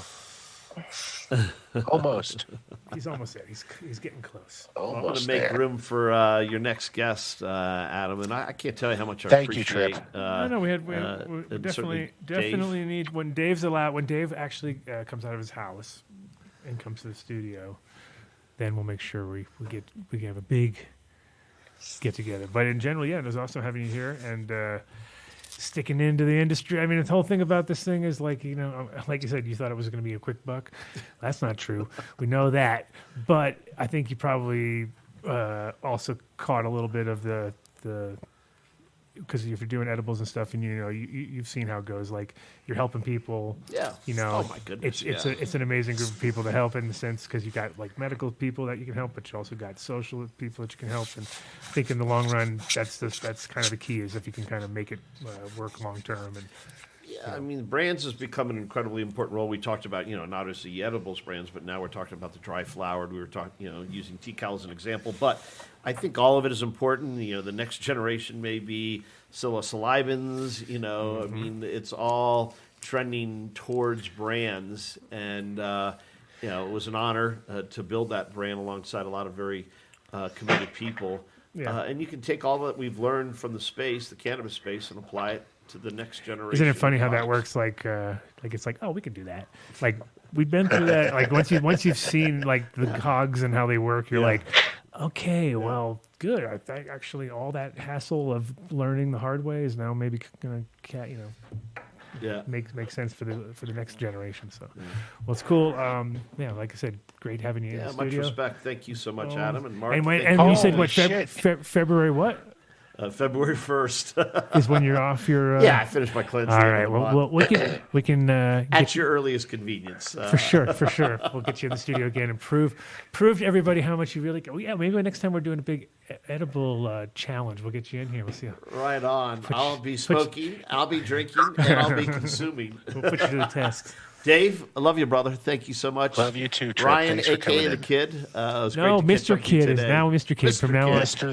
Kid. Mr. the Kid. I just think Mr. Kid is good enough. It was good to catch up with you too, Trip. Yeah, I'm give glad Jan that we got a to catch virtual up hug today. from me as well. He popped on for a second, but Okay, now he's Big gone Dummy now. can't get in there, huh? Oh, there he is. There he is. There he is. Hey, God. figured it out. All There right. he is, the big All You missed your slot, man. You're gonna have to wait a What while. the fuck? This is the most disorganized show on the planet. I can't even get a fucking start It's time. Silver your phone sideways. Had it all day. He had it since the morning. Everyone turn their phone this way. Look at this house he's living Yeah, in. but I got a whole fucking.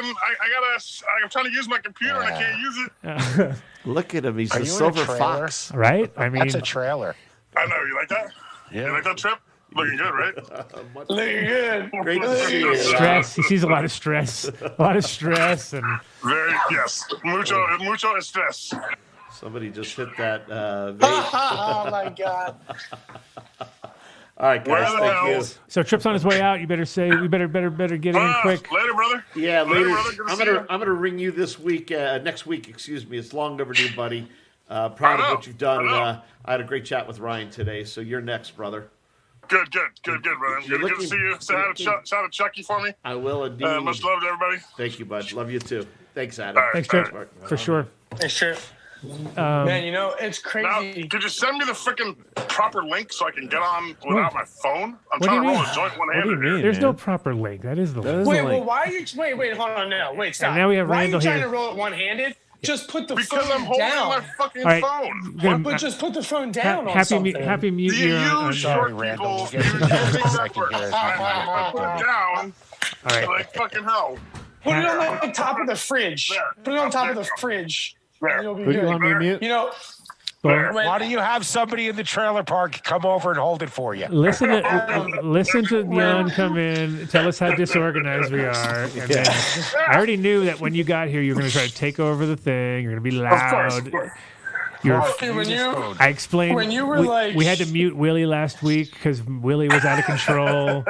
Nobody could understand nothing. He was screaming and yelling, and I was like, Well, "Yeah, if you had that's Willie on and you didn't have me on at the same time, you fucked up. it's for sure. impossible, dude. Fuck That would you, have been Mike Dipper. physically impossible."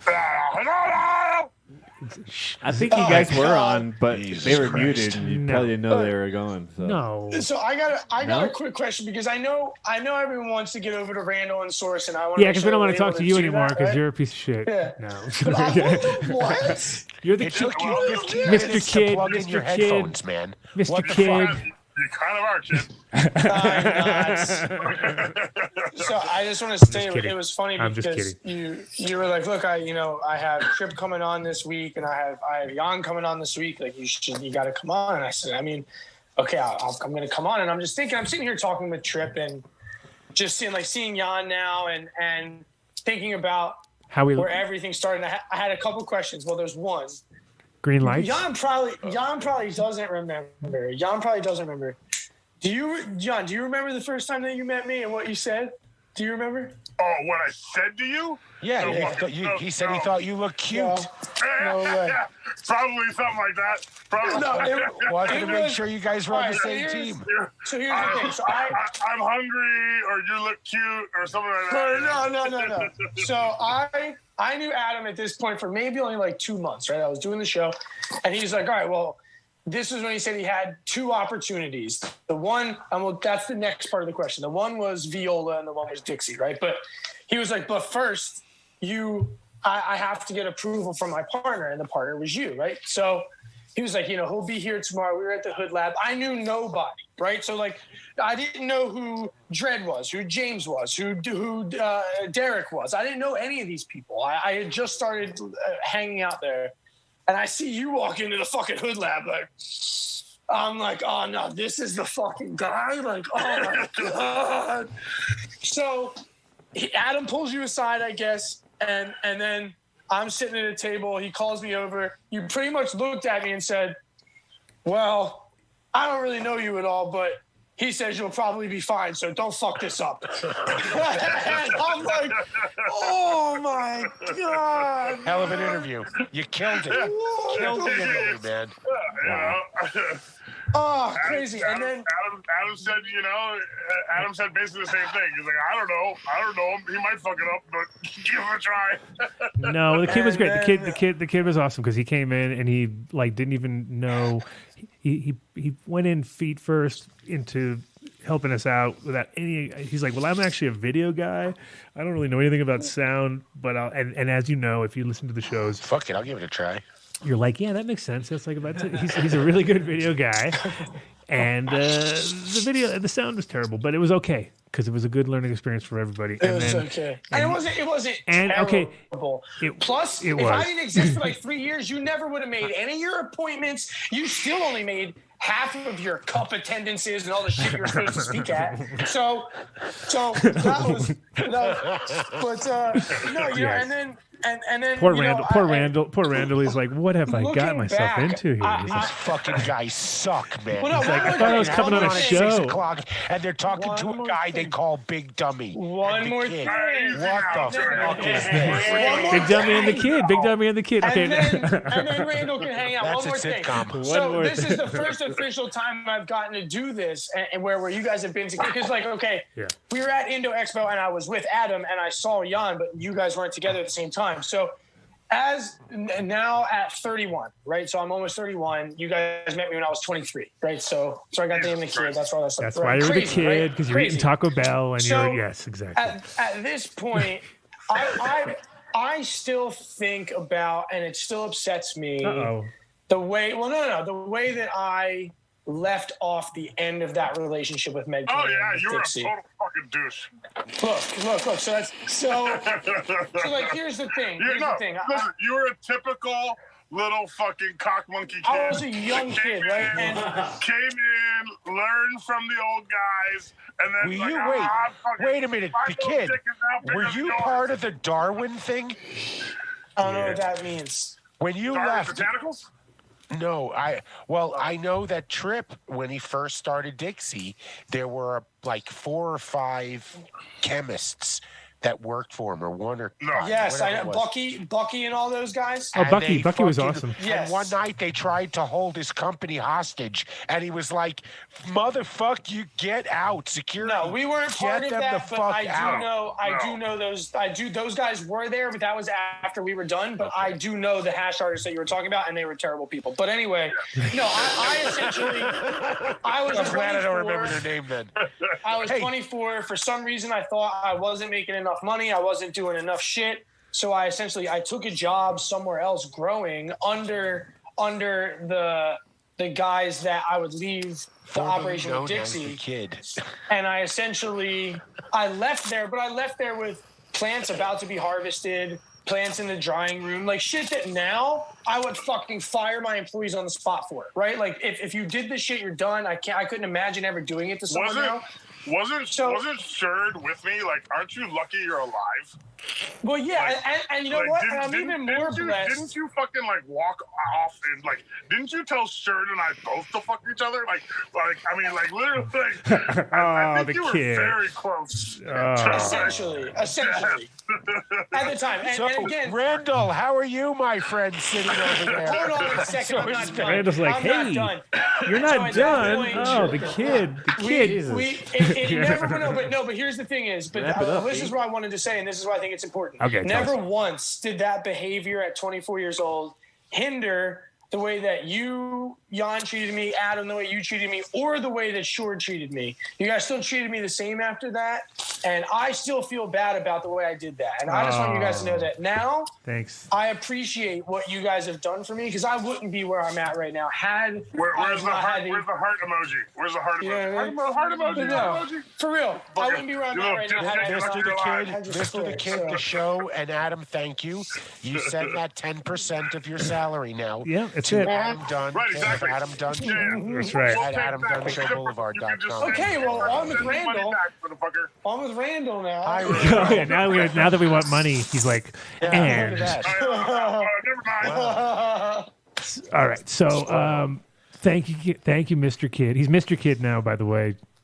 Jan. He's not. He doesn't want to be known as the kid anymore. He's Mr. Kid from now on. All right, everybody take a dab with your dab rig, and then we'll tell you why it probably should be a Source Versa orb, which I'm going to let you guys do this. I got to put a little boy to bed. It was so good seeing you, Jan. Adam, Good night, Mr. the Kid. TJC, MTI. Right on, man. So you can call me Dave now. It's okay. Let's do this again. MTI, what's the Zoom fucking code, man? Help me out here so I can get There's on no Zoom code. What do you mean? No. That's it. That's it. It's the same code on your computer. use a phone. This is it. You know how they say on there are no Same dumb code. questions? It's the same. That was a dumb fucking question. It's the same You're code. on it. You click it. Fucking code. What do you mean? Click that same code with your computer. It'll do the same thing. There's no code. You got to have a link. Zoom. Fucking- You have to have a fuck all Zoom. you. Do you have Zoom on your You know what? computer? Just because none of you know how to use it, don't make me look stupid. Here, wait. Click the link. Go. Click. Come on give now. me a click. You can do it, dude. Hey, motherfucker. All right, so Randall, welcome to the show. I want to raise my hand. I know you came in. Right at the crescendo of the Kid and Big Dummy. So it was interesting. you learned a lot. You learned a lot. Definitely. Always. Dave's now finally figured out how to use your apparatus, and so his life changed. There was a small learning curve. It comes with instructions. Yeah, He was definitely a curve to it. Well, no, it was a typical guy thing where you don't want to read the instructions. I know his thing. He's I've been putting a few things together at the new house here, and I've had to redo probably just about everything I've started so far. Just guilty of not reading instructions properly. So, well, we joke that the industry has adopted this push it for everything 5 times to make it work. Right. That's not. You're going to have to let that go right now. Yeah, 100%. And it's just you're going to have to. It's just a little different. What do you got there? You have a different. Just a wrap on mine. So this is one of our custom wraps. I don't know if the light's like super bright. Yeah, it's hard to see in the light. Yeah, there we go. Perfect, right there, perfect. So this is just one of our custom wraps that we have done for it. Oh, nice. So if someone were to, develop a relationship with a certain podcast, then definitely maybe some of those would say like Adam Dunn Show on the label. 100%. Yeah, we can get that. We can get that done for you, no doubt. Look at that. So where was the applause, MTI? I'm doing important things over here. Jeez. Oh, okay. Important. So tell us a little bit about Source and sort of the origins of the company. Yeah, I mean, Source has actually been a brand for a minute. I to be remember honest, I think it started maybe 2012. I remember the orbs back in the day. Yeah. We still have some of that, but I actually acquired the brand in 2018, and at that point it was at a rough point for Source because they had just shut everything down. So the website was down; they weren't selling any more product. We were getting inventory, but we weren't even super familiar with a lot of the old Source products. So I had thousands of atomizers sent to me that I'm just sorting through. Okay, what does this work with? What does this go to? When that hit, we kind of didn't do anything with it. We kept Source kind of chilling for about a year until we had a whole new lineup of product that we were releasing, and just figured, we own this brand. Let's get it started again, And with that came the Source Versa. The Versas are kind of flagship product for Source now. We do have a new one coming out that's going to be really nice, micro portable. It's like 3 inches big. But with the Source, the Versa is definitely kind of a passion project for me. It wasn't so much like designing it to be the flashiest e-rig on the market. We went more with function over design. So it's bigger than most e-rigs. It's not as it's not the prettiest looking product out there, short of like the all sleek black glass and black body. But what it lacks in style points, it definitely makes up in function. Full 10 control, removable reclaim chamber. How wide is that? How wide is the base on that actual part that comes down into the widest part's 75 millimeters. Yeah, but where it actually inserts into the for artists to do the actually for artists it's actually really convenient for them. So for example, like with the glass insert portion, I believe it's 16. Okay. 22 or 16. It's a straight tube though, so there's no actual notch for the airflow. It doesn't matter how you put the glass on. Gotcha. So that was one of the more convenient points.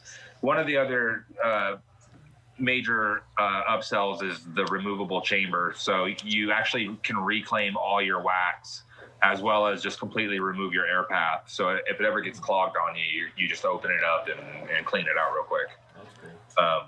It's been a saver for me because I've started a lot of live streams with a clogged air path, and you're kind of scrambled to get that dab activated. It happened to me today on the show, but it was actually the carb cap was so resiny it didn't. I was like, no, it was. I looked at it, I couldn't even see through it. So I was like, yeah, that's probably the problem. It's like no. But yeah, that's always the worst. That's like the two things that always happen to me: either dead batteries or clogged air path. Right at the start of a stream, usually. So, and what's the charge time, and how long does the battery last, and all those kind of normal things? So the battery lifespan is debatable, and the main reason for that is the option to adjust your session time. So you can run it for 30 seconds, 60 seconds, or 90 seconds. Right. So if you're using default settings, fast heat up, and I say fast because you can adjust your sesh time, but you can also adjust how quickly it heats up, depending on what material you're using. So you can control the actual heat up time it takes as well. So if you're using normal settings like fast with a 30-second session, you're looking at probably 20 to 30 dabs. But if you're on the extreme where you maybe have a slow heat up, 90 seconds, and you're using like a sick insert or something like that, right? I mean, you could very well be seeing 8 to 10 dabs, And I saw that you had you can fix your own atomizers and stuff like that. Those is that so the heat plate or whatever for $10? Yeah. So we sell the full repair kits where we don't shy away from the fact that these atomizers are I think fragile is the wrong word. They're just they're not. It's inevitable that they're going to break, right? Sure. So it's just one of those things where I think as a user, you're better off understanding the repair process because it's literally less than a minute to get it back up and running, versus a 5 to 10 to 15 day window of a warranty or buying a new one, whatever it may be. Yeah, or just the waste. I mean, that's one thing I do hate about all sort of electronic dab shit is that when you are throwing away atomizers and you look at how much hardware is in there, and sometimes if it lasts you a year, it's great, but if it lasts you a month, or I think what did yours last, Dave? Like 10, like less than 40 dabs. The pump. It's 40 dabs. 40 dabs in, and the thing died, and you're like, really? Shit. Then you go to buy a new one, and it's like $40, and then you throw away the old one, and you realize it's exactly what you're saying. It's like just two little things. Boop, boop, back on action. The ceramic plate, and you just threw away an entire stainless steel housing that costs $13 in raw material, basically, like in just stainless steel. Well, yeah, and it's just bad for the landfills, bad for everything. There's nothing positive about throwing away a bunch of fucking stuff. That's why I hate about cannabis packaging in general. It's like let's make it, child-proof. So then you have 4 layers to get to this 1 gram of weed or whatever. And it's like, come on now. And then at the end of the day, what's the meme? It's like a photo of a baggie, and then the other side's like 15 plastic bottles, and it's 1 month of black market herb versus 1 month of, dispensary. Exactly. Yeah. But, and that's what everybody's houses look like after a while. You're just like, oh my God. It's ridiculous. Yeah. Yeah. So what is the warranty sort of situation on it? Just even though it's kind of like, I'm sure tough. What was that again? I'm sorry. Like you were saying about warranties and stuff. Do you guys have that on the? Because a lot of the. Yeah, I mean, we control it pretty good. So what we do with the Versa is we don't mass produce it. So I don't produce more than 500 to 1,000 per batch, and every single batch we've made adjustments. So we're looking to fine tune it so that way those warranties and all that are just, slim to none. Coming from the first batch and to the 6th batch that we're on now, the warranty levels have dropped from 5% to 3% down to 1%. And, now we're at the point where every atomizer we hand check before we ship. There's no issues. We're not having to repair any. We have, very, very few of the V2 models are having any kind of issues as far as warranties and stuff. Of course, you have your natural atomizer warranty. We put a 30-day warranty on our stock atomizer. So, if you're new to it and you crack a plate, we don't want you to be, shit out of luck. So you can send it back to us for repair, or we can send you plates for free, whatever's convenient. So, you know what I noticed, which is weird, and I'm not sure if it was just because of the temperature setting at the time, but I got when I put in the Pyrex sort of cups. It seemed like they heated up. They every time would crack the would crack the heating element on. This is on the Puffco, but it just was like it seemed like the ceramic was better for heating and cooling. I think in general, ceramic definitely heats up easier. I think across the board, even if it's Puffco or Carta or the Versa or whatever it may be, I think quartz usually ends up being one of the more underperformers for everybody. It's weird. I notice you don't. What type of carb cap is that? Yeah, so I was at Champs in January or February, right, whatever, of 2020. And I lost my carb cap. And then I saw the dab cap booth. And I was like, okay, well, let me just go grab one of those.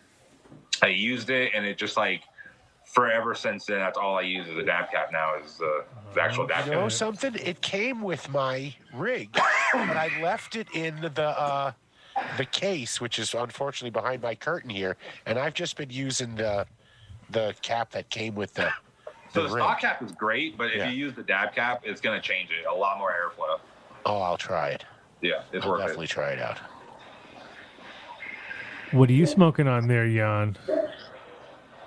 Still smoking that cheetah piss. Cheetah. Wait, do you have the piss. right link now? Are you Is it back? the right link? Did we send you the right one? Whatever. I figured it out. Thanks. Wow. Did we? Because if you need it, we'll send you a different one if you'd like. New and improved link. No problem. No problem. Randall, would you send him the link? Yours is Make it different. sound easy, fucko. I know it's so hard to go click, and So- then it goes open Zoom. The link was sent to my phone, and I was trying to get on a laptop, and I got this new microphone setup thing, and I was trying to get all set up. I'm sorry. Did I say "where" out loud, or was it? I was thinking it. right, I didn't know if I said it out loud. So Randall, when you as far as distribution, do you do only direct, or do you go to shops, or because you're only doing 500 units? No, That's not so we many. do very limited wholesale. Yeah. So if shops sign up on the website, then they're more than welcome to. The wholesale's there for them, but short of Cream City is another retail site you can buy it from. But other than that, I mean, it's pretty much direct to consumer. Right. It was by far the least expensive dab rig I've seen to date. Okay. Yeah. Pretty sure. That was our goal. Right before Christmas, I paid $138 maybe plus another $10 in shipping. Not only maybe shipping was free, but it came with everything. It was like, this is our deal. You get this upgrade, you get that upgrade, you get this. I have all the plates you were talking about. If anything breaks, I can just swap it out. And even today, I got an email saying that you're having, I think you called it a garage sale. Oh, yeah. Limited supply. So listen, I'd love to be able to drive traffic to your site saying we had a done deal worked out. But if you're listening out there, go to sourcevapes.com and it was, it's $138. I mean, that's you can't be mad at it. Yeah. When you kind of cut out the need for wholesale, you kind of start seeing a really big drive in the retail traffic that comes to the site. Because if you're willing to sell it to somebody for 50%, which is standard wholesale, Keystone, then there's a lot of margin obviously there for the retail end to eat and, kind of hook everybody up. Is there a coupon code on your website? I think the active one right now is I'm just wondering, what about adding done deal to that? Of course, yeah. And figure out what that would be. I'm not saying 50% off, but maybe 90 or 90 or 100. Yeah, we'll go 95%. I love negotiations. Nice, 95%. That'd be the best done deal ever. In fact, anytime somebody uses the code Mike Denver, will have to come work for you. Yeah, so 100%. We got you covered. Like you use the code, they'll get access to my house for a week, like Airbnb. Play with the cats. Look at Carlos. He's like, really? Whoa. So wait a minute. Wait a minute. You called him Carlos. Is it Jan? Is it Carlos? Or I'm not going to say the other one because I'm looking at him at this angle right now, and he's got that Andre the Giant kind of look going, like he would squash me. Do you notice earlier when he picked up that Coke? You thought it was a single serving Coke. That was a 2-liter bottle. Okay, look how small it looks in his hand. That's a 2-liter bottle. Holy shit! Right, Randall? That's nuts. I got big hands too, but that's crazy. Don't hurt me. Don't hurt me. He's muted. Don't tell him. Yeah, don't tell him. Don't tell him. He's muted. Yeah, don't tell him. He thinks we hear him. Oh yeah. Just shake your head. Yeah. Oh, ha, ha, ha. Pretend you're laughing. Laugh when he laughs. Yes, there you go. Laugh when he laughs. Yeah, see? Oh, fuck. It's just like him and Willie. They did perfect. So that's it's also kind of good if you're doing it like that too, because then if there are issues and if you're only down to 1%, it's not a big deal to deal with those 5 people for every 500 that go out the door that might have an issue, and it's probably not even. Look at you doing math. Well, holy it's shit. 1%'s a pretty good one to work with. That's one I can handle right there. If it was like a 2.73%, you'd be like, all right. No, but in general, it's nice to then take care of those people quickly, and then it's nothing off of your back, and it makes them happy because it's like, okay, well because that's the whole thing is whenever you're dealing with China or dealing with any kind of number thing, like it becomes a problem. Like if you have 5,000 things come and you have a 8% failure. 8% failure. Yeah. That's a lot of people to deal with, and it's all just like for me, it's also one of those deals too where if it breaks down, they want that shit fixed quickly because it's like it's like their center. If you've grown to the point where you have centerpiece. To put in a little sticker that says, if you have a problem, do not contact the real retailer. Contact Source Vapes and we will figure it out. We definitely understand why that's in packaging. Like when you buy a vacuum from Target, the first thing you see is that big ass card that says don't go back to Target because you don't want like your issues to become their issues. You know what I mean? Like, and it becomes a hassle. Like we want to take care of the customer, and having this third party have to do the communication for you and all that, it doesn't help. You're also not having to deal with 9,000 different retailers, right? And finding out that they maybe have a contract to another electronic dab rig that someone might be using on the show right now that I might have broken, who totally puts the fucking thumb screws on people, I'm hearing. Oh yeah. And listen, he's coming on the show. I'll give him. We're gonna give him shit. Dave's gonna put him I to call task. it like I sees it. Put it aside. Put him to task, Dave. All I know is that everyone from there in general been pretty cool with me. I don't, it's not like we talk, but like when I see them at trade shows, no one's giving me the stink eye. They say hi, like. So you know what? Everyone should get along. They're basically, at least in my mind, I'm sure someone's going to send me hate mail, but there are 3 dab rigs. There's Puffco, there's Carta, and there's yours. And in my eyes, I've used all 3 of them. Right now in my rotation, I have 2. I have yours and I have Carta's. The Puffco I gave to my son after I bought another atomizer for it, and he said since then he has never had a problem with it. Right.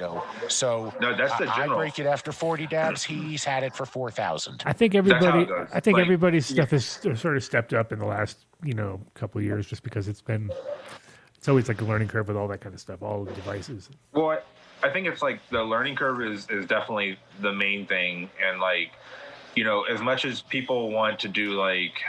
It's like one of those things where when you have a product, a lot of people always want to comment. They're like, oh, well, I hate this product and I don't like, this. They're all good. I like Adam Dunn show, but that Dave guy, what a fucking asshole. Well, that's obvious. That's obvious. No, but like, Puffco works great, I'm sure. Carta works great, I'm sure, or else it wouldn't be selling. When you're selling the numbers that they move units in, you're going to have products that do have issues, and unfortunately when you get into such a high number, the number of people who have issues are also now in a very high number, and that's just common. I don't think there's anything wrong with that. I don't think I don't know. There's a lot of craziness around the industry, and I'm sure you guys know, being in it for a while, it's pretty wild at times, and have you met any experts yet? Experts in what? Like experts in what? Isn't everybody an expert? Yeah.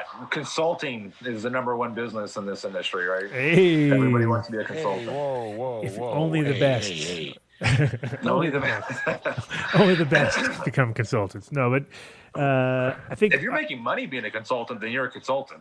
If you're fishing for consulting jobs on every platform you come across, and you're not picking anything up, then you're not a consultant. Well, you're laughing because Jan and Adam had a consulting business way back when, like one of the original cannabis consultants. When it first, when it needed it.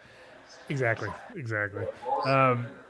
But I think also right now, the key is it's like your price point is so good that I get changed. Like that's what makes it interesting, because that everybody, like right away when you see that, you realize, okay, well, everybody knows that people are just putting lots of on top to make it so that they can sell it to as many shops as possible, because that is the deal. Like once you want to sell it to, when everybody wants the keystone up the thing, you pretty much gotta either price your shit so low that you're barely making anything yourself as the manufacturer, which is the unfortunate part people don't get. Everyone thinks that the manufacturer makes a lot. It's like, actually the guys right down the chain are the ones making all the money, but it also makes it, where you have to do huge numbers to just make anybody happy, right? And then you have a lot that's fair. More numbers, more problems, right?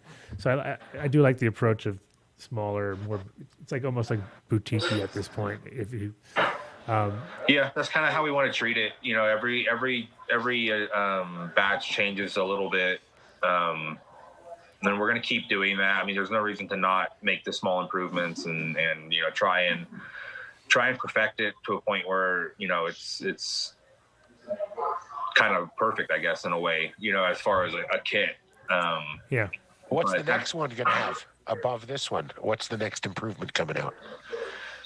We have the RBA atomizer that's coming out. It breaks down a lot more than just your typical atomizer. It breaks down to I think 12 pieces. So you can really fine tune your build and clean it. It's kind of going back to the. So when he says breaks down, you're like, you got nervous. Everyone's like, breaks down. Yeah. No, we don't want it to break down. We want it to last forever. It breaks down as far as deconstructs, basically, is what you're meant. Yeah, when it deconstructs it, you can break it down into all the way down to the plate housing. So that way, if you're if you like to fine tune it, because one of the main things about the Versa, it has a sync for your atomizer. So the sync actually indicates basically your atomizer health. If it's too low, you know what's wrong. If it's too high, you know what's wrong. If it reads error or 000. all of that kind of helps you before you even go waste wax, like, heating it up and it fails on you, or you get excited for your dab and it dies. This is a pretty strong indicator of where you kind of stand with that. And with that, the RBA lets you kind of fine tune that and dial in your temperatures even closer. It's kind of complicated to go over. It's a feature that I tell people to halfway ignore most of the time, just because if you're not willing to understand the number and then the math involved, you're just going to be reading a number that doesn't really mean anything. Is that why Dave got all nervous when he got it and didn't know what to do and was getting all scared? Well, come on. Look at all the numbers. There's numbers and look at it. Just sounds pretty intense. You're like, it's way too complicated for you to understand, but just smoke it. But do you have Bluetooth on that at all, or is it the same as the other ones where you can? No Bluetooth. It has a digital screen, so I saw that on the every side. setting you need is on the device. Gotcha. You can set the sesh time there, the heat up time, the exact temperature you want. It indicates your battery life, kind of all that. So it doesn't tell you that. The one feature I think people like is to know how many dabs they did. That's like everyone's excited. Yeah, I lot of did people 36 dabs yesterday. I'm always like tripping out because I look at it and be like, when did I do like 106 dabs? I don't remember doing I kind of remember like 6 of those. Thursday, Adam. No, Thursday. I know, but I'll look down and it'll be like 1 minute it's got 36, the next minute it's got 106. I'm like, there's no way I did 70 dabs in the middle of that. Maybe. Yeah, that's Tuesday. I don't know. It's kind of weird. Yeah. Well, with some of the people with the apps, I know they've had it for maybe 2 years now or 3 years now, and they're up there like 4,000 dabs, and it's just it's a heavy indicator of your abuse of wax, but it's also hey. But it's also a cool indicator in general. It's kind of like for some people it's one data point. point. It's one data point that I think people can kind of be proud of, right? Right. I'm proud, man.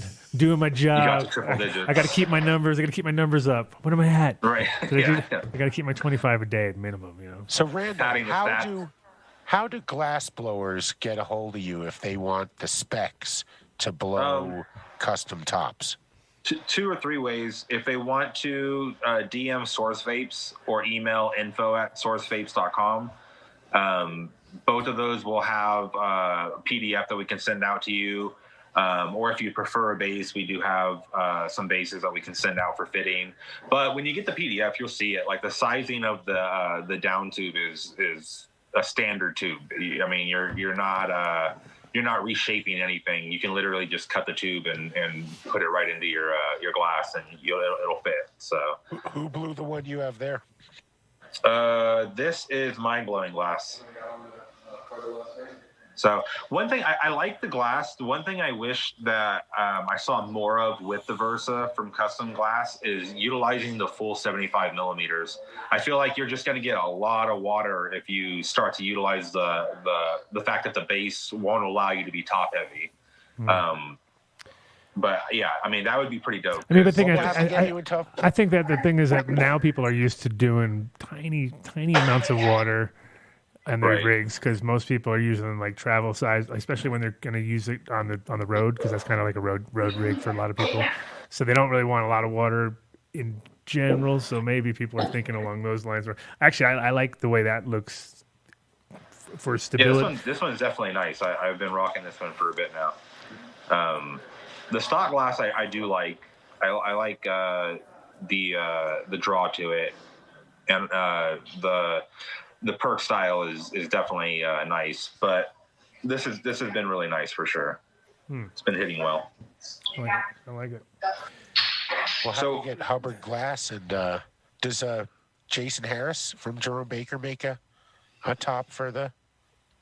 I'm sure he could. He's right down the street from me. We're both in Vegas. Oh shit! Well, let's make that happen. Yeah, he's like a 10-minute drive from me. There you go, Dave. Dave, you got to do that.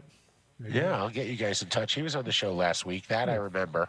That I remember because he helped us shut up. What's his name at the bar? Fucking Willie! Oh my god, that guy! Jesus. Oh my god! Last week, I don't know. It was like the New Year's show or something. Yeah.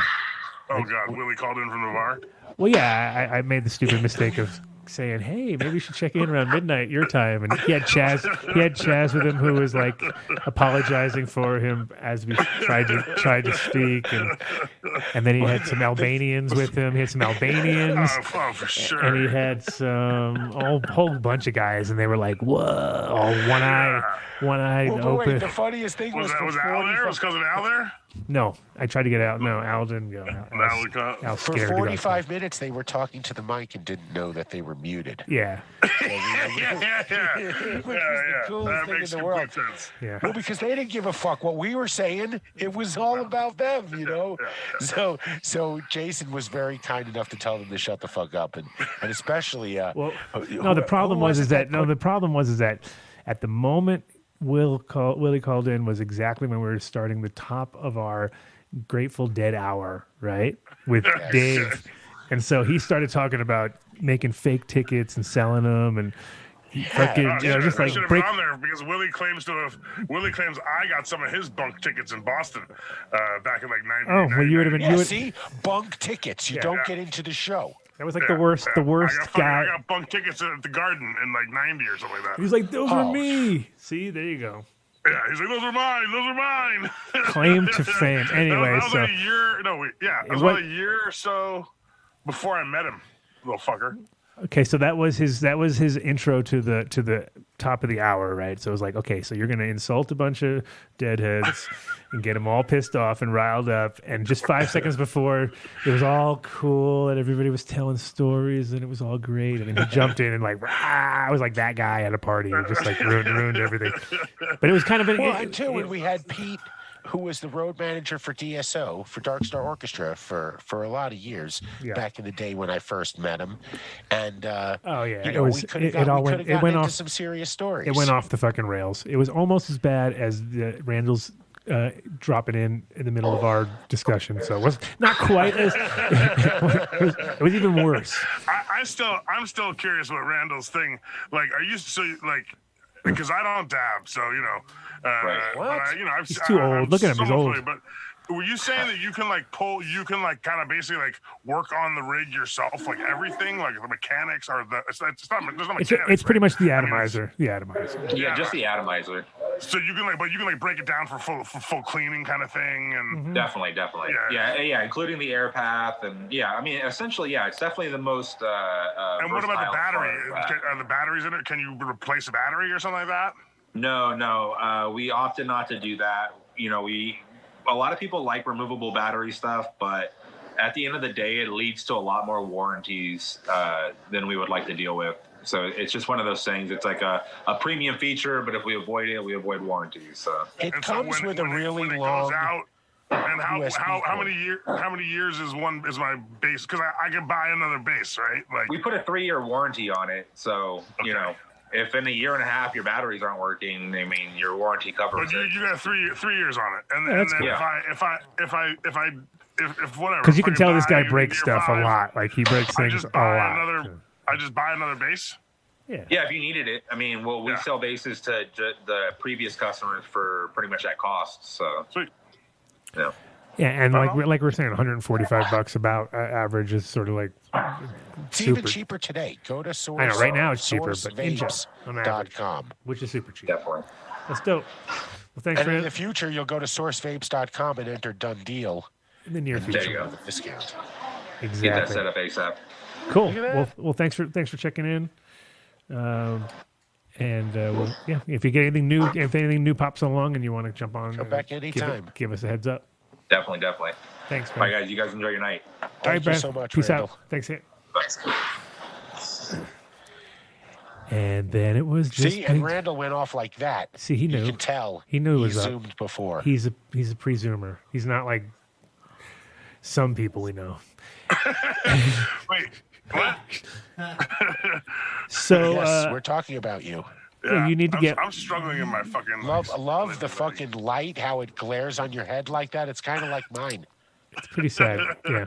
I had to change earlier. I don't know if anyone saw. It looked like a hole in my head. It was the. My bad. They didn't fucking tell me anything. They let me sit there, and I had to look over, and I see it on YouTube. I'm like, what the fuck is that? All right, maybe I'm gonna turn this light off.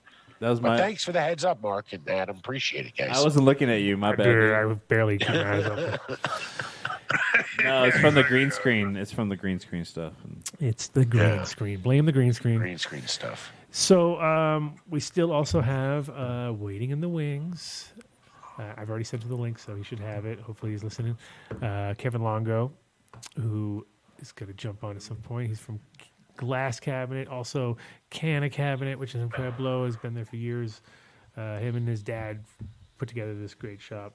Cabinet builders, obviously, when you're known as Canna Cabinet. So very nice woodwork. You go inside, you're like, oh, I guess you guys are woodworkers. Interesting. This fucking place is dope.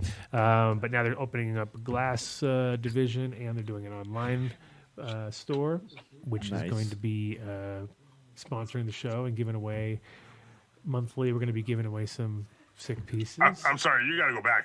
What? Cannabis cabinets? It's called Canna Cabinet. Called Canna Cabinet. That's the name of the shop. Yeah, but they make cabinets? They also make. Well, they're woodworkers, so woodworkers think along those lines. But they're store like cedar lined curing boxes or something or what? Just the whole shop, everything about it. You walk in, you go like, "Yep, these guys." What do? They make cabinets. And they grow cannabis. Yeah, exactly. Oh, okay. Exactly. So it was good to see the Mr. Kid again. Now that he's all grown up with the baby. You didn't see the baby earlier. You missed the baby. Did you see him? I did miss the baby. I've seen the baby, of course, but I missed it. I didn't see it earlier. Yeah, he probably wouldn't want to pull him out when you're around. No, he just shows me he showed me the baby when we've talked. We've been in contact. There you go. Mel has put a link up for us, so everyone knows what we're talking about. See, there's Longo. See, he there didn't he have is. the right thing either. See, Speak of the devil. There he is. There he Look is. at that. Look at how clean his shot guys? is. Look at that. That's Clean. Yeah, real nice clean. That's clean. Shit. this is professional. Better than that Professional. stuff in the bottom left that's going on. Give you a Over view there. I of know. nice We got. glass, Can you yeah, eat except those for that, mushrooms on the kit there? What's going on? That is a drum kit rig Oh man. Oh, shit. from AJ's Glass. This man is fucking fantastic. He Oh, now we're does, looking at you. What are we looking at him for? Yeah, you guys got to check this shit out. That Hey, is put him on this. How do you put him on screen? that is sick. Absolutely amazing. You push the button there. Fucking yawn. Hey, You put him on the fucking screen. Dave. That's pretty ridiculous. That's awesome, dude. Definitely gotta give a shout out to Dave. this guy, AJ's Glass on Instagram. Do they have a whole series like with drums and other instruments, or just he's a drum guy? Yeah. No, just drums, and he actually makes replica kits of If you're on different drummers, different jam band, Mo, really cool. the Is drummer, that Mickey's kit? the cats. Jam band. Why's it gotta be jam band? whose kid is that? course. Is that a specific kid, or that's just a random That's just a rando. Yeah, dream kit. Yeah. dream kit, brah? Can I get Bill Kreutzmann's kit? Yes. He'll probably do anything you want. I asked him about doing Rush's kit, Neil Peart's kit. Oh, wow. That'd be huge, man. You need to do Tommy Lee's and have the thing That's spin so upside fucking down, be like a gravity bong upside down thing. Right? Tommy's upside down one. Yeah. Yeah, be like flip that Did you bitch know that upside that's a down. 2-liter bottle right in Jan's hand right now, and it looks like a tiny little thing? So cool. He's got those on. He loves that. So, your hand up there. originally we're going to have you on. We had all sorts of plans for last week. But those plans kind of all went to the wind once the milligrams kicked in. We just rolled with it. We're like, all right, just go for it. Just keep going. It was a 12-hour show. 12 hours. Yeah, Who but the could funny part was we complain? missed a bunch of shit. We had 12 hours and we completely lost like half the shit we wanted to do. We had so many guests on. I apologize in advance to all of them. I have to call all of you guys. Yeah, that you we should. fucked You up. should probably call everybody because we were pretty much like having way too many. I will. It was like having Jan and Randall pretty much the same. It's like it was pretty much What the they same, expect. same combination Yeah, I of think we all figured you guys were going to be 2,000 milligrams deep. It was just going to be chaos. It was. So, It was. it was entertaining, though, to say the least. It was. But how is the website, I'm scared to ask. Is it up or is it close or what's the deal? I think we do have a website just launched, just a little bit. The glasscabinetco.com. Oh yeah, I did see it go up earlier. Good. Yeah, we got a little bit of glass up there now, and it's just a little pre-launch to kind of kick off things. Got a few, Puffco stuff, Jerome Baker stuff. Oh, nice. Maybe hopefully get your last guest stuff on there. You know, no problem. Yeah. Oh yeah. For sure. And then we're gonna, like I said, it's just a bare bones at the moment, but coming soon. We're gonna do a monthly giveaway on the show, as we discussed a little bit. Oh today. wait, Jan was on last week. I remembered that monkey face. Yeah, Mm-hmm. he wasn't on there. Oh, he was. I was on. Yeah, I was on. You were on last week, right? I was on for a hot second. All right, I remember because I remember your monkey face. You were so. I was like, I don't know if he was on. I think he was on, maybe. Well, wait, hold on a second. You're making me remember now. Didn't Derek D-Money? Yeah. Didn't he put like a picture up in front of his thing and walk away and never came back on? Yeah. What did he say? Slowly becoming. He said it was too much of a shit show. It was too much of a shit show for him. Back. He didn't want to. He did not want to participate in the mess he was witnessing. Is how I was kind of gathering it. He was like, I got on there and I saw who you had on, and I was like, I'm not getting on that. So he decided not to step in it at that point in time. So he was threatening to come on later, but I don't know. Yeah, at that point. Well, I hope Frenchie eats bagels because I'm going to send Frenchie bagels to say sorry. Frenchie bagels. That sounds like a whole new thing. I made cinnamon raisin bagels today, actually, too. Frenchie bagels made out of croissant dough. You need to do them out of croissant dough so they look like a bagel, but it's actually a croissant. Okay. It's a crabagel. Crabagels are going to be Stick hot. to genetics, Adam. Come on. No, Crabagels winner. Crabagels are a winner. Look at Jan. He's ready to buy Crabagels. Oh, if you say it's a winner, I know where I'm going. Ooh la la. All I can Crabagels say winner, come on. is Cry anything's a bagel. Like let's be real. yeah. I'd say ooh la la to that one. Ooh la la, Crabagel. That's it. Marketing. No, but mega props on my bagels actually comes from Jeremy at Build a Soil. If it wasn't for his sourdough starter, I wouldn't be able to make them. It makes great bagels. What can I say? You're going full on bagel maker? Oh, dude, this show is getting so bagel heavy right now. It's retarded. Yeah, you're going full on bagel baker, Dave? He is. No, he is. Never. He No. He is. Those Chained roots up. are- Chained You up. know what in that the basement. requires?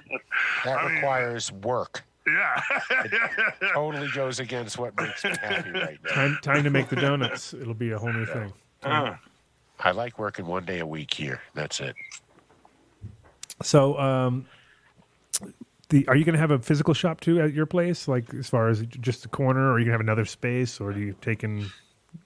What's the plan on that? Or the can cabinet? Yeah. For the glass cabinet. For the glass cabinet. Hey, Kevin, why don't you do a better job than these knuckle fucking heads? What is the can cabinet? So the can cabinet, we have a dispensary down here in Pueblo.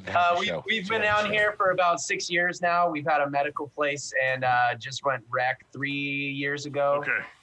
We've been booming, have a lot of diverse products, a lot for the connoisseur. As you can see, trying to diversify onto the glass side. We've been kind of really tailoring to a more connoisseur market. And it's really been hitting off, even in a smaller place like Pueblo, which is, if anybody doesn't know, viewers, 2 hours south of Denver, you got an amazing spot that the beautiful Steel City.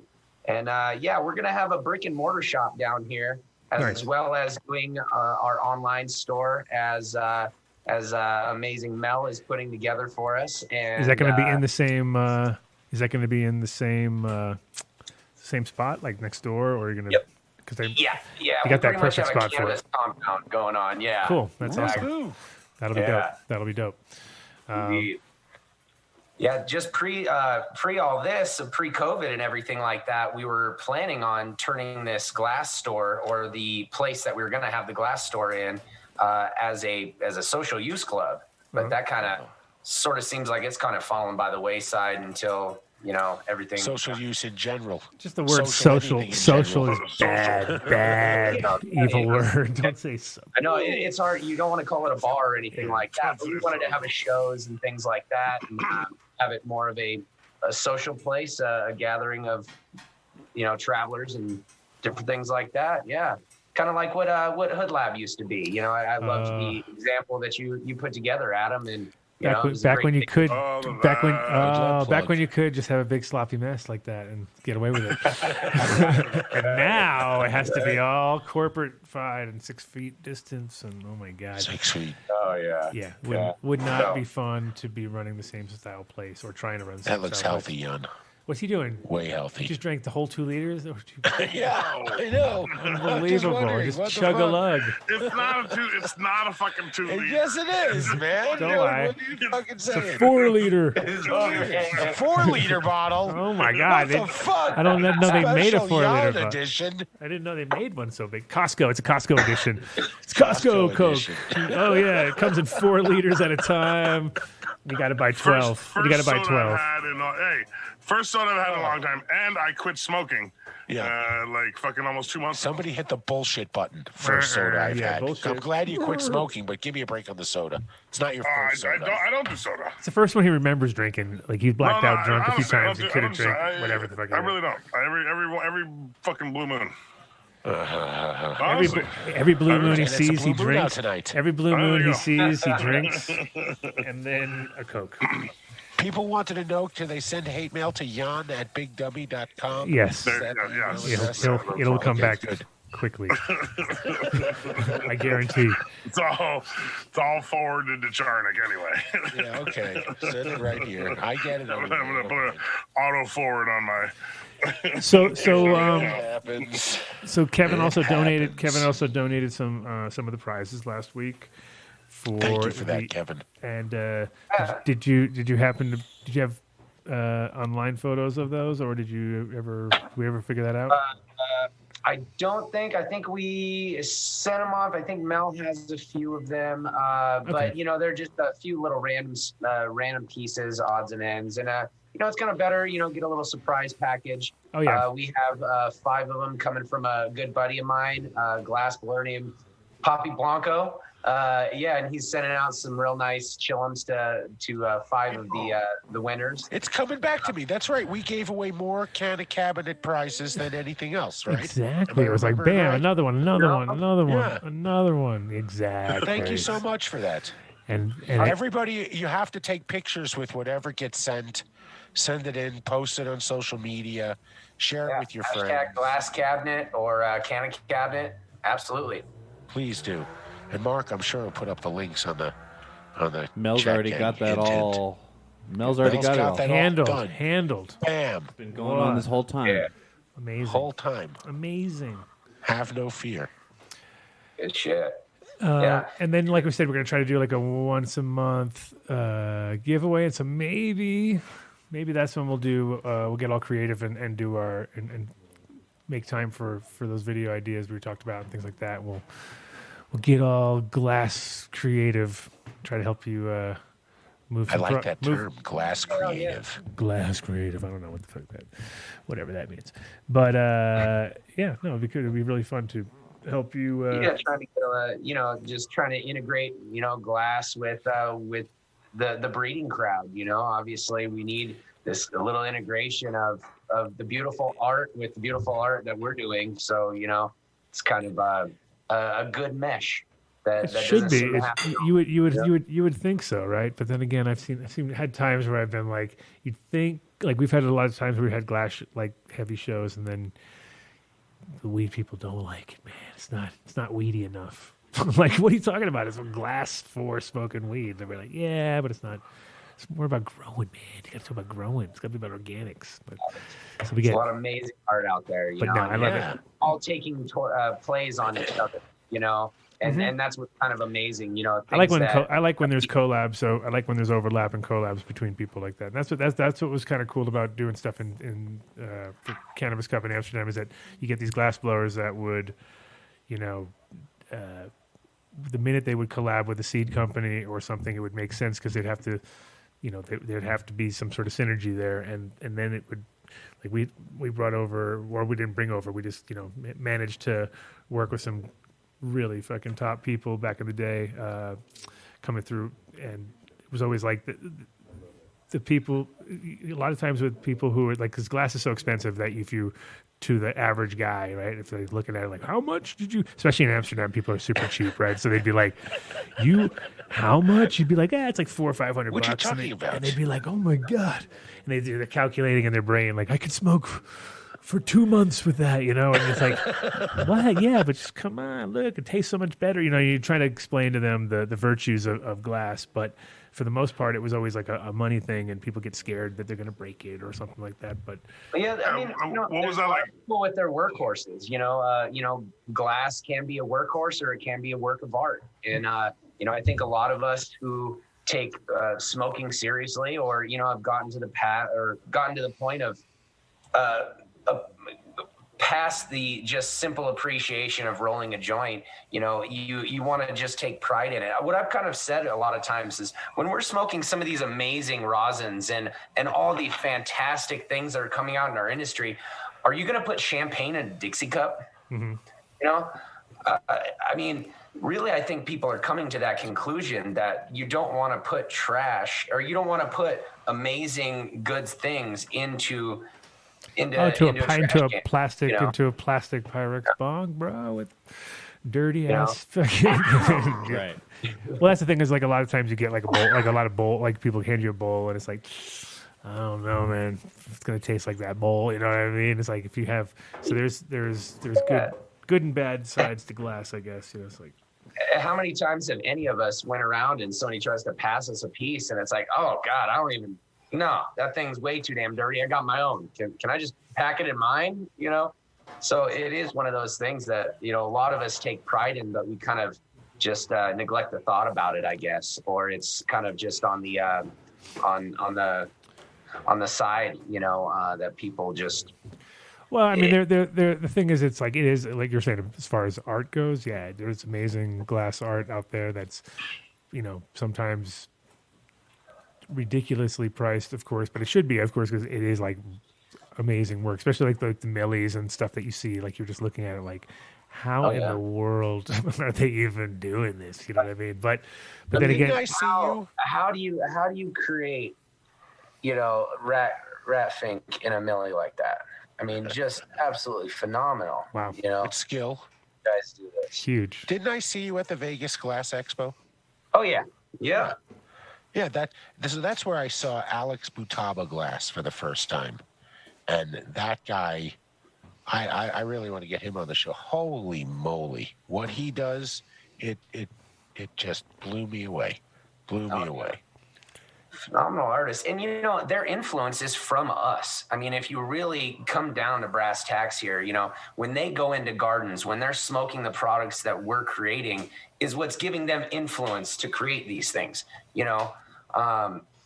So it is amazing, a mesh that isn't fully formed together into a ball. That yin yang is kind of fighting to form, And yeah, well, I think it's like music and weed and all these different things that kind of all work together, synergistically. If you get the right combination, it's always they help fuel each other. So obviously, you need good weed to appreciate. Like anybody who smokes out of a $400 rig is only smoking top quality product. You know what I mean? They're not smoking swag through that, hopefully, unless they can't afford it. They're like, shit, I spent all my money on my rig. Damn. I'm gonna smoke this garbage now. That swag? Give me some swag. No, it's it is part of the lifestyle, but like I said, we'll definitely be down to help develop the glass cabinet with you. Yeah, and we're definitely not going to just cater to connoisseurs. I mean, it's something that I've my philosophy of both sides of the business, being the weed or the glass, is catering to all sides. Trying to give things to the lower consumer and the higher consumer. However you appreciate cannabis, is that we're just trying to accommodate it. You facilitate an experience. Indeed. You know, and and like I said, you know, definitely anybody that wants to come down, we do have a brick and mortar store. We always love and appreciate. Where are you located? Down in Pueblo, Pueblo, Colorado. Yeah, definitely come on down to Pueblo. Yeah, come on down to Pueblo. Come on down. You sounds like the South Park. Sounds a lot like the South Park intro right there. See some friends of mine. Mm-hmm. We'll get you high. That's for sure. But yeah, and then also we'll have the online store. Hopefully, just doing nationwide right now. You know, and then we'll kind of see international if it goes that way. But yeah, you know, having a soft launch, glasscabinetco.com, and yeah. Yeah, sounds good. Well, like I said, we're going to do a monthly giveaway. So when we do that, we'll be seeing you a lot over the next. Oh yeah, they go quick. It's like with the giveaways when we give the can a month. Well, with like we're gonna have to do something different. We have to figure out something. But in general, it's like the Illuminar giveaways. They just come, and all of a sudden you're like, really, another month went by? Like it goes quick. So, like I said, we'll be seeing a lot of Mr. We'll have MTI figure something clever out. Yeah, we have to come up with a whole new concept because it can't be the same. We can't be just no. That's the Illuminar thing we have to like basically babysit everybody on every time anyway. Like, so just go look it up at the last second anyway. So yeah, maybe something smoother. Maybe something that works even smoother this time. No, actually, we have the wheels of deals. We have the wheels of deals, guys. Don't forget. That can live on in infamy now. So Whoa. Yeah, it's loaded, and it's pretty much loaded still. All for Dave, though. Everything is just torture Dave. See, right? That's what I thought. That's that'll slowly evolve. Was happening at first. As like, things go away. If I remember right, the first three were me. Mm-hmm. Yes. Then you switched it. You're like, okay, Dave's had three things. Now we can put it on to everybody. Yeah. If Jan's in the game, then you know it'll be pointed towards him anyway. So, Jan, smoke a joint, take a shot, drink a beer. I just finished one. I need to do a dab. Smoke another one now. No dabs. Eat 1,000 milligram bar. No dabs. 1,000 milligrams. That'd be fucking insane. They sell them here in Colorado. Incredibles sells them. Yeah. One chocolate bar, 1,000 milligrams. Jesus. So that's the shit. What time? So we need to do our shout outs, and then we need to also have James Bean Man on the scene call in a second. And so that's why I want to move on to that. And what are we doing? Shout outs? Jan, did you know that Montel Williams is going to be on the show next Friday? No, that's interesting. Actually, we did a lot around him in DC in the early days. Yeah. He was one of the first. He got one of the first licenses in Washington DC as well. Right. And you were helping him out with that, or no? No, that's where I had. I had another shop there. One of the earliest licenses there, or helped develop the earliest licenses. And no, Montel had. God, I can't remember the guy's name. Nice guy that he had out there doing the setup and grow for them, but I can't remember his name at this point. It's like 2012 or something like that. 11. What was that? 2011 or 12 or something like that? Or was it? No, it was like 09, 010. DC was the second. We were the second actually next to Colorado. In fact, the DC law was passed in '96, I believe, or '98, but Congress never funded it. So, because obviously Congress has full oversight over the DC budget, so the budget was never approved until the first Obama administration, and so then it finally started to sort of gain speed again in around 2008. Which is around when they were given out around 08 or 09. So, and in fact, it was one of the first states to, or should be state to require testing. State-like place. State-like vicinity. Smells like DC statehood, you know.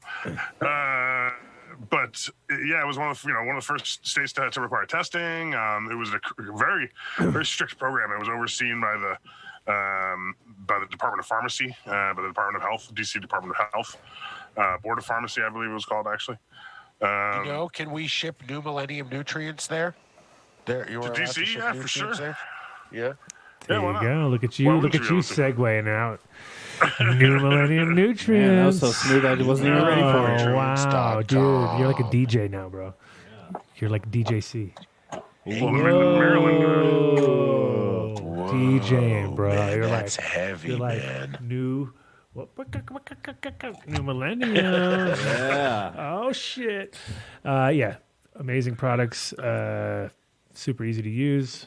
I think we got a new facility out in Oklahoma on the program now, and they're seeing results out of the gate. Miss Russ Robb could even leave town. He could even leave town and just have his crew take care of it, run the program. Here you go. Came home, looked like amazing. Had like growth, like you never left. When he had like 6 inches of growth over like 4 or 5 days, it was like, look at that, bam, even more. He said more, but I'm saying 6. It's like someone says 12, you're like, all right, slow down, Bucky. 6 inches of growth would be about it, right? But no, in general, so like I said, super easy to use. You can plug and play if you're doing large scale operations and you have, like automatic Netafim or any kind of those products. Slap them right in. You go to newmillenniumnutrients.com and you punch in Dunn Deal on and tell them what's up and get yourself. If you need to get a sample, I would suggest getting just like the Winter Frost is a good one because it's something you can. If you know your line already and you just add that one single product, you can see a huge difference in the final product just from that one thing. And or if I would say Ruby Fulvic is also a really good one because it's like you can use it standalone as a tonic. But yeah, you can also get the whole line. What's that? Grumbly grumbles. That's Jan meant to mute his phone and then he farted when he closed his video instead. Is that a big fart? Wow. He farted. Wow. So, Giuliani listen, over here. Medically Correct, the makers of Incredibles, they just launched an app. You can go to medicallycorrect.com. You can download their app.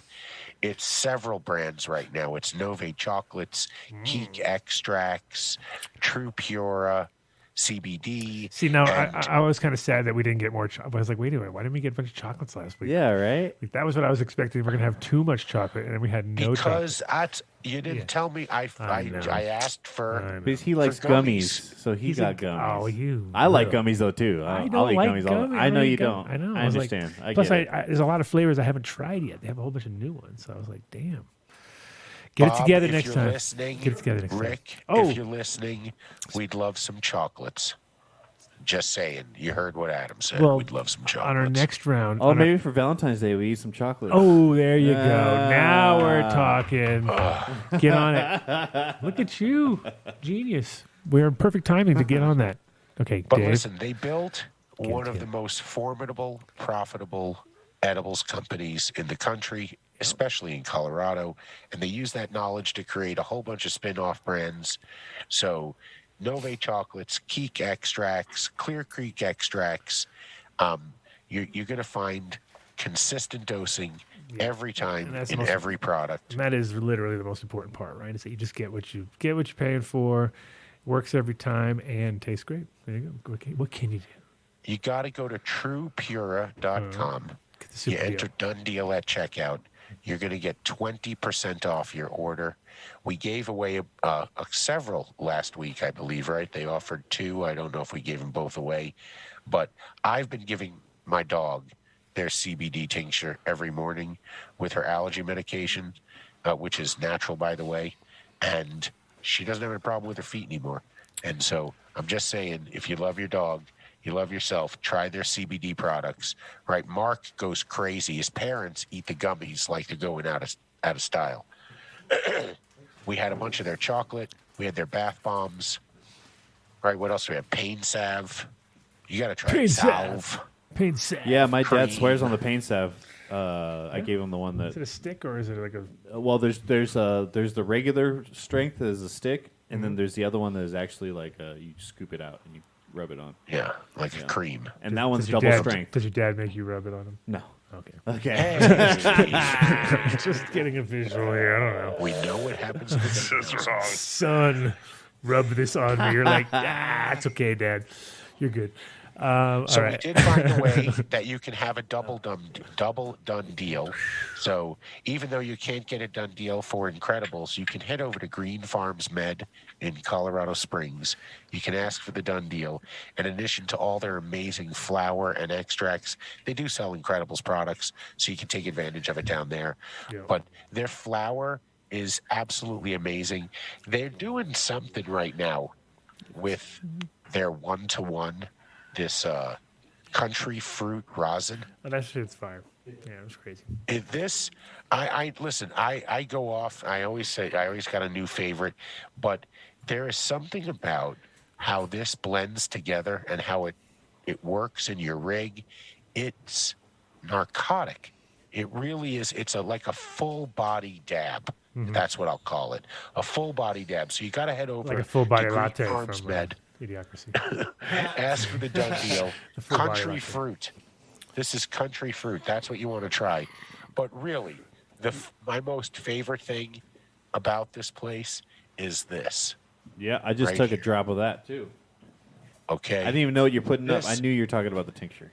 Oh, that's the shit This right is there. it. That's what we. That's what we did mostly for the show because that was easier. I mean, I Less- saved No, mine. it's I still not have that most it's of mine. easier. No, it's that's why I did. everything. But it's all in there. Everything else we take, no offense to any of our edibles friends who graciously supplied. This is a full plant extract. So there is a dozen cannabinoids on the back here, maybe 10. Okay. And maybe call it what is it? The placebo effect, or it really does, Not the because it placebo makes me effect. feel really good. Listen to you I'm start. saying, Not placebo. right? It's not. No. It makes me feel good medicine. really good when I take it, and so you got to try this stuff. Head down there. It's not cheap. Ask, just but if just you ask for the done deal, just ask Willie, really man. won't. Just ask Willie. Willie went in That's right. hard Willie on the paint. Waldman with his trumpet. Willie went in hard on the paint on the. He got that thing, tried it, took two droppers or 3 droppers, 3 droppers. Yeah, Yeah, 3 droppers, and was down for the count. Wife thought he was on narcotics because he was just like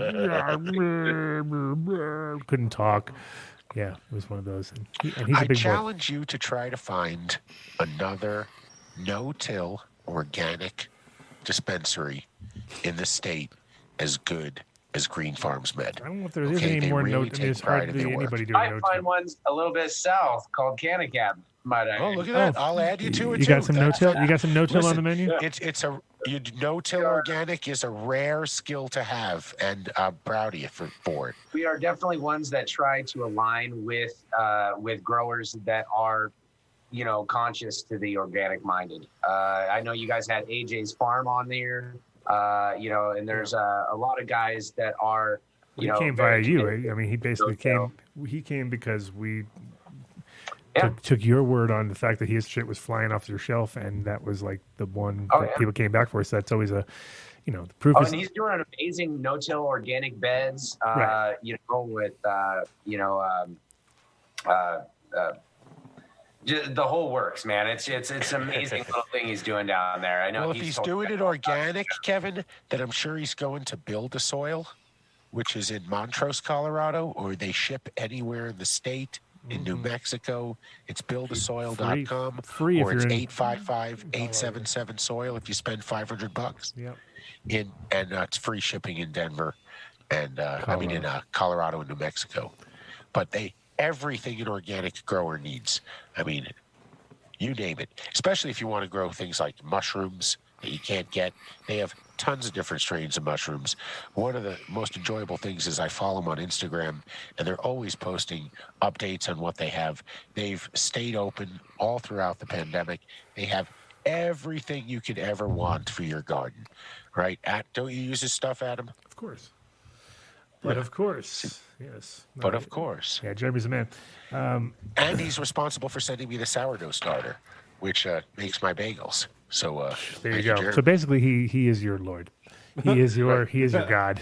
Like without him, Lord, you are Savior nothing. Jeremy. Without you are nothing. Is nothing. Exactly. 855-877. He's like Jan Topinski, basically, right? And you're like Pinsky. So there you go. Like, yes, I see it now. Wait a minute. You're Jan birthed Pinsky? Yes, pretty much. Pretty much, yes. Let's see. Yeah. Dad. Does he call you Dad? He should. Oh, he can't Does hear he him. send you 10% of his Bong Appetit money?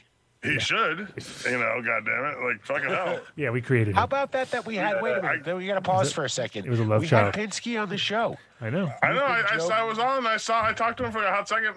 Yeah. For a hot second. Yeah. But Adam, have you had any second? You sent me the wrong link last week also. No. Nobody sent you the wrong link. Sounds He very. was on somebody else's Zoom. He's just yelling at Sounds somebody like over repetitive. there. I don't even know. Some random. Happy fucking New Year! Some kids. Some weird kids. School. Listen, so when you're done with your garden at Build a Soil, Yes, and sir. you go to 855-877-SOIL or buildasoil.com. And you make sure you do the done deal, of course. It's always Gotta ask for the done always deal. works. Always works. This is where you can go, right, to learn how to blow glass. So, Kevin, you're talking about glass and expanding the minds of people about how they can incorporate glass into the smoking experience. You go to patreon.com/HubbardGlass. And can you enter done deal there? I think there is something where you can enter it. I don't think you can enter because it was so cheap I that we just want to didn't. know. Remember, did you see that thing the other day? They have that grinder thing, so you can like Roll your put own. one of those raw cones. Like, Yeah. this is how you roll a joint, son. Oh, okay. Look at things. Are you taking time out of one of our He's interrupting one of our Yes, I sponsors. am. I'm One of our taking people. my moment, sir. Wow. You've had your moment. and You're going to have to pay the show now. No, but if you go to Hubbard Glass. There you go. Patreon.com/HubbardGlass. It is $8. How could you not? For $8, you can learn how to blow glass. And I spoke to him.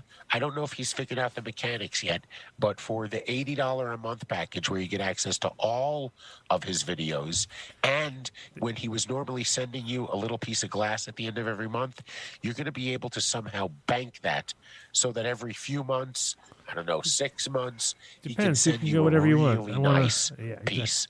Sick. He's really talented. I mean, really, really talented. Yep. So you got to check him out. I met him at the Vegas Glass Expo as well. So it's patreon.com/HubbardGlass and enjoy. Spend some money there. But this is something I'm very proud of.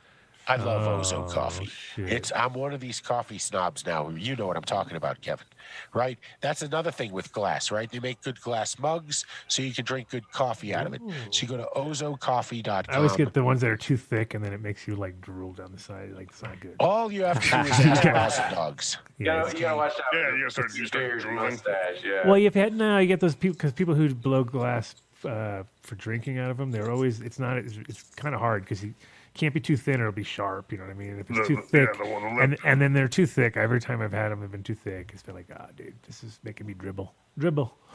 Anyway, But you want the best Do you have a good coffee one, Dave? What I have a mug that I really enjoy, but it's not. It is about the It's like a mug, normal but it's mug. more about the beans, right? It is yeah. about the glass. Yeah. But it's more about But the you're cannabis. saying you have a blown glass mug. No, I've got ceramic, man. I'm what just the trying fuck? to fucking fill some time here. Kevin was talking about glass. I thought there was a little fucking wise thing.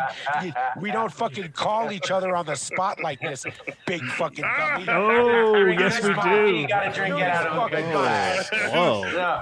You know what you have to do right now, Jan? You Look have at to that go to coffee gets him riled up. ozocoffee.com and you have to spend $100. Buy 5 pounds, buy 10 pounds of coffee. Yeah. Enter done deal at checkout. Now. Looks like they changed the code too, so you don't have to change your email every time.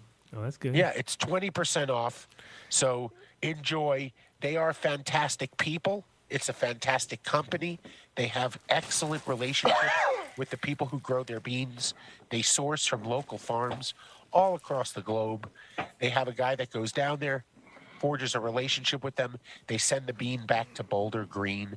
They roast it in a 1959 roaster. What did we determine? Was it 1959 59 to sounds good. 1956 or something like that? But it's one of those where you talk about think globally, act locally. You can't pick a better way to spend local money here in Colorado than at Ozo Coffee. So I think they have 7 locations right now. I even saw an old photo of when they were traveling to Seattle in the past. So it's Boulder, Longmont area. It's fantastic coffee. He's got all right. All right. Ask Slow down, Rosin coffee Dogs nice. if you don't believe me.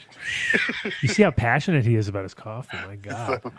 The passion. You The know passion. what? I'm freaking out Why? because I only have 2 cups to brew tomorrow, and then I What? gotta head to Ozo and hopefully pick up for the shit. show, or I gotta buy some. But it is you realize once you drink Ozo coffee, you are not going to be satisfied. It's like smoking with weed. the It's like Folgers smoking weed. crap. Someone gave you some fire weed now. You're like, no, I'm never going to smoke coffee. I'm never And smoking if I shit hear again. that any Adam Dunn Show fans What? ask for their coffee to be ground by Ozo, Ooh. I want you to listen Don't to do the it. Jan Carlos show. Don't do it. Okay, Yeah. you got to get whole bean, and you have to grind it yourself. You can go to Costco and get a burr grinder. Yeah, and you will enjoy the experience so much more. Of course. You know, it's the difference between grinding it between your butt cheeks, and then rolling a joint with it, Who or does that? using your fine. Wow, he's really gone off and on a tangent. Now he's rolling joints with his butt cheeks. It started off with Jan trying to roll a one-handed joint, and now it's Dave rolling with his butt cheeks. Yeah. Go to Magically. ozocoffee.com. Wow. Enter Dunn Deal at checkout. Yep. You don't Just have to don't make drink up as much any as fake Dave. address. Just enter Dunn Deal at checkout. Enjoy. It's fantastic. I posted what I was drinking. It's like Concepcion. Go back to it, Mark, a little bit. You'll find You didn't grind it with your ass, right? Oh yeah, grinding with the ass. I would like a ass grind, please. This is that. What's the most expensive coffee there? That's pooped That out by the Civet cat or whatever it is. Yeah. No, they don't sell civet coffee. No? But ozocoffee.com, they're great people. Enter Dunn Deal at checkout. And but if you travel with Adam and you go to Barcelona, which I'm sure Jan has done, you go to Treasure. I don't know. How's he? Because that is I've the lived waffle there. club. Yeah, I don't know. No. I've lived there, and I've been there with Adam, but I mean before, like it was just Before Treasure. Way before PT. Before PT. Well, now you want to go to PT's Treasure. open. He's there. He's rocking and rolling Yes. again. He's back. And you want to say, I heard Petey. about you. Who? Oh, PD is it PD spot? Yeah. Can't you see by the logo? Don't you see the logo? Come on. No, No, he's on delay. I don't know. You can't see. I'm Oh, sorry. delay. I don't want to ask you to see things. Yeah, we have to delay He's you on in the case you say wrong something Zoom. stupid. You don't Oh, know this. you know, He's been talking to somebody else the whole time. Come on. listen, Shark. No, but it's In case you say something fucking stupid, we can delay it and we don't have to air it on the show. it's London Police. Come on, it's London Police logo. That's why it's like. No, but you go to Treasure in Barcelona and ask for the Dunn Deal. They will take really good care of you, and you will not have to pay the €30 membership fee, Jesus which, as we Christ. know right now, is $9,000 US. At least. So you Firstborn child. or 1/7 of Bitcoin. That's right. 1/7 of Bitcoin, exactly. Which I'm sure you're heavy. You went long in Bitcoin, right? So you're Just good. start bleeding that out of robots. That's what I'm going to start doing. Excellent. Excellent. So Treasure, Say he's hi, open. say hi to Done Petey. deal. Say hi to Petey when you're there for us. Say hi to Petey. But when you fly back to Colorado, either in Denver, Pueblo, or Colorado Springs, you want to go to the flagship stores for apothecary extracts. Oh yeah, we didn't get no Because flavors. holy moly. Oh, I didn't even see him. Yes. Shit. Oh, I love that. I love when you don't see something like that. Purple Yeah. Rain. I didn't already smoke it all for the whole before the show's over. Nice. Yeah. Guava cake. What did I get here? Huckleberry Cookies, and then there's a new one. Oh, I'm sure there's a new one, which I won't see for like 4 weeks till it's the old Samoa one. Kush. Mm-hmm. Oh, I got Like that. Samoa Thank you. could be like some more, right? So it's like I need Samoa Kush. Samoa Kush. No, I need Samoa Kush. Samoa Kush. Oh, I didn't I get like Samoa that. That's Kush. nice. Oh, give me Samoa Kush. Got strawberry. I imagine it has something to do with Girl Scout cookies or some shit. Why do I feel Charnock has like a sci-fi show after this? Like, Of course he does. He's like reviewing old movies and he's Star got Trek. his cape Hey, on. And who the fuck are you? Is your name Adam Dunn? You don't get to fucking make fun of me. Ooh. Shut the fuck up. Look at him. When your name Yeah. is Wow, Adam you're feisty Dunn, today. I'll take shit from You're you. real Otherwise, feisty, Dave. Shut the Wow. Dave. Christ, big dummy. You paid my fucking dues. I'm not going to take that shit from you. I take shit from Mike Denver. That's it. Okay. Oh, that's it. We are his overlords. And Rosin occasionally dogs. Tommy What about Fox rosin dogs? official. Rosin dogs. Don't forget rosin dogs. He's the Oh, and what greatest. about? And what about? No. Who's all that echoing? Who's echoing? I don't know. got that James on, Bean's big on now. dummy. Oh, is it? Is it James Bean echoing He's jet? got his sound from 1988 going on in full effect. Oh, God. James Bean, man on the scene. James Bean, man who doesn't know how to turn his volume down on the scene. Wow. Why do I feel Charlie has like a... Oh, no. We Want to got hear that again? Amateur hour over here. What's that I'm going to hear it again in 27 seconds. Jesus Christ. I'll mute him. Okay. Apothecary Farms. Yeah, go check them out. Fire extracts. There's a done deal. You get Oh, look at you. a gram for Grumpy. $25. Really He just wants to helped get. He's us got out food last waiting week. for him. He's like, I'm Oh, no. hungry. It's I'm right eating there. it. I already ate almost of it. Oh, good I'm job. good. Fellas, I'm gonna pop off. Pleasure, I really thank you guys. We'll be and, seeing you month. We'll be know, seeing you every month. Pick a time. Pick a damn date. right, Pick a time. yeah. Pick We'll a, get all those out to everybody who won last week, and really thank everybody for doing that. I for a great cause and everything like that. And Yeah, it was really good. I can't be more than proud to be a part of everything you guys are doing, man. So Thank you so much Thanks, for Kevin. everything Thanks. for last week. Really appreciate it, man. So does everybody yeah. who won something. Awesome. No, an absolute honor to be a part of this, and thank you guys, man. Hell yeah. Definitely. Right Peace, on, man. Kevin. Hey, did you know that you can get the done deal at rosindogs.com/boof? Yeah, that's only for booth products, though. I think Yeah. that's his whole booth line. Oh, That's nice. the whole line. Booth line. That's I like his booth it. line that he has going on. Yeah. That's awesome. Excellent. And you, No, you I know didn't. how to I take advantage of didn't. I that didn't deal, lisp man. it. I swear it was a Awesome. I thought I heard it like Otham. I thought, yeah. Anyway, Apothecary Farms. Yes, sir. Yes, sir. You know us. We're so professional. Extracts. We're so You professional. got to check them out. You got to ask for the done deal. It's right. $25 for a gram of ambrosia and an infused joint. Do it. What are you Do smoking? The new one, the Samoa Kush, man. I need Samoa. I'm still on my I need Samoa. honey banana and GMO buckets I got for New Year's I Eve. love that honey banana, but I'm it's so trying good. the strawberry strudel. Nice. How do they come up with these names? That's so. Strawberry strudel. Yes. Jan knows from strudel.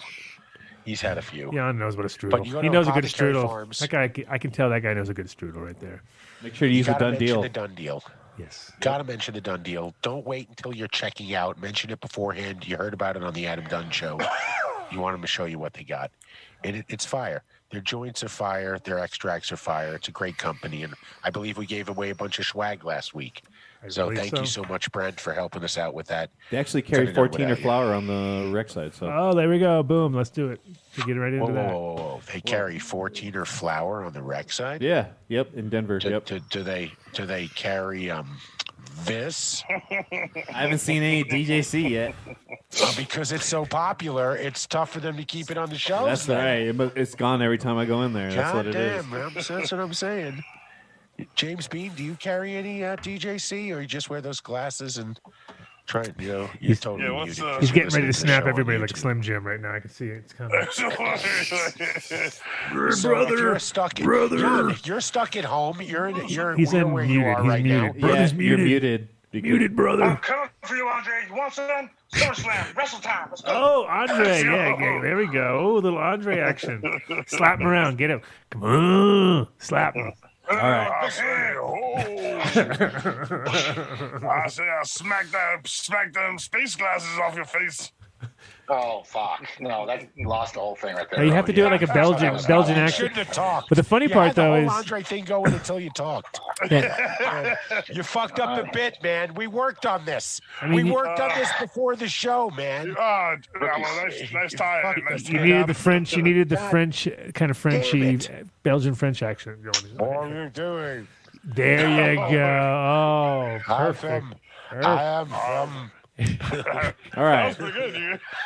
You're pretty good at that. Pride. Don't forget right away. Oh, extract. I am the Brute Squad. Called the Brute Squad. I am the Brute Squad. If you need to make your own You got to go to Extract Craft. ethanol-based extract, go to extractcraft.com. Get a done deal on a source tabletop model if you're doing something small, and if you want to go a little bit that's bigger. that home unit, right? That is a home unit. That's freaking badass. It is super badass, and it's really easy to use. One button, just one. You can set the dial a little. There's a little adjusting. Okay, so it's not everything. It's not, but for the most part, it's quite simple. It comes back. You get about 98% of your return of your alcohol, fully clean. It's just a one-step deal. It's really nice. It's like way easier than the old school, making a huge mess and losing half of it on the side of your fucking shit anyway. And you'd be like, well, it ain't got back like this much because it's all stuck to the inside. Now, this thing makes it all simple, plug and play. So, like I said, done deal. But you're going to need some alcohol when you do that. So what you got to do is go to 420 Extractor. 420extractor.com. And you can get alcohol delivered to your door in convenient. Look at Jan's already like, wait a second, alcohol delivered to my door. This sounds great. Not that alcohol, Jan. Well, you I could, got 55-gallon drums already. you can drink it if you need to. If you get real desperate, wouldn't kill you. It might kill you. Yeah, it depends on how much you drink. It definitely could. I can't say it wouldn't kill you. It could definitely kill you. Kill you pretty easily.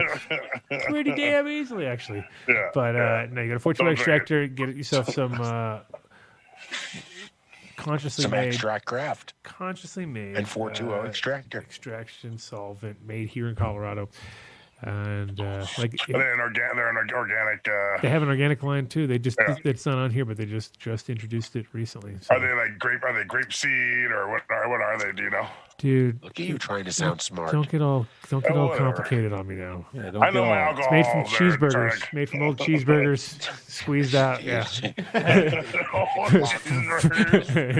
French fries. No, I mean random trash. Rack of ribs. Yeah. I can tell you where a lot of these are produced, and a lot of it's still coming out of Europe. You and Pinsky have a lot in common. Oh, you don't want that. You like your meat. It's hard to get. No, it's hard to get organic alcohol. I like. All right, don't get him on the meat story. We're not talking about meat here. Slow down, meaty. But yes, use a done deal when you do. I've been to Pinsky's barbecue joint with him. Oh shit, we're back to 14. See, we should have 14 as the last lures. transition. Now we need to switch that out because now we got that transition. Boom. Yeah, we do. Now we know. Now we know. So you head over to 14 Boulder, right here in Boulder, right? Boulder and when Boulder? You want the best flour I thought in it was Boulder. with the name like that. I thought it was somewhere totally not in Boulder. No, but Evan used to be a rock climber, very familiar with 14ers, and that's where the name came from. Mm-hmm. So they started in 2010. They're one of the original Colorado dispensaries. They're just a bunch of guys that like to grow fantastic fireweed, and they grow. They have perfected the rosin game, okay? Mm-hmm. Perfected. It is so fantastic. Their Tropicana flower tastes like the Tropicana rosin. They've figured out a way to make it work. So you go over to 14erboulder.com, or the other way place around. A pre-order. What's that? or the other way around, like the rosin tastes like flour, but like flour tastes just like it came right off the rosin. Right. Yes, that's exactly what happened. They harvested the flour from the rosin. Yeah, exactly. They sprayed it. Yeah. When we were talking about spraying it earlier, they sprayed They don't it. spray shit. It's all sprayed. No, they melt the rosin and they spray the rosin on the flour. That's not what they do. They don't do any of that. They don't just get everyone all confused. They process their own rosin, but their ambrosia they get from I'm not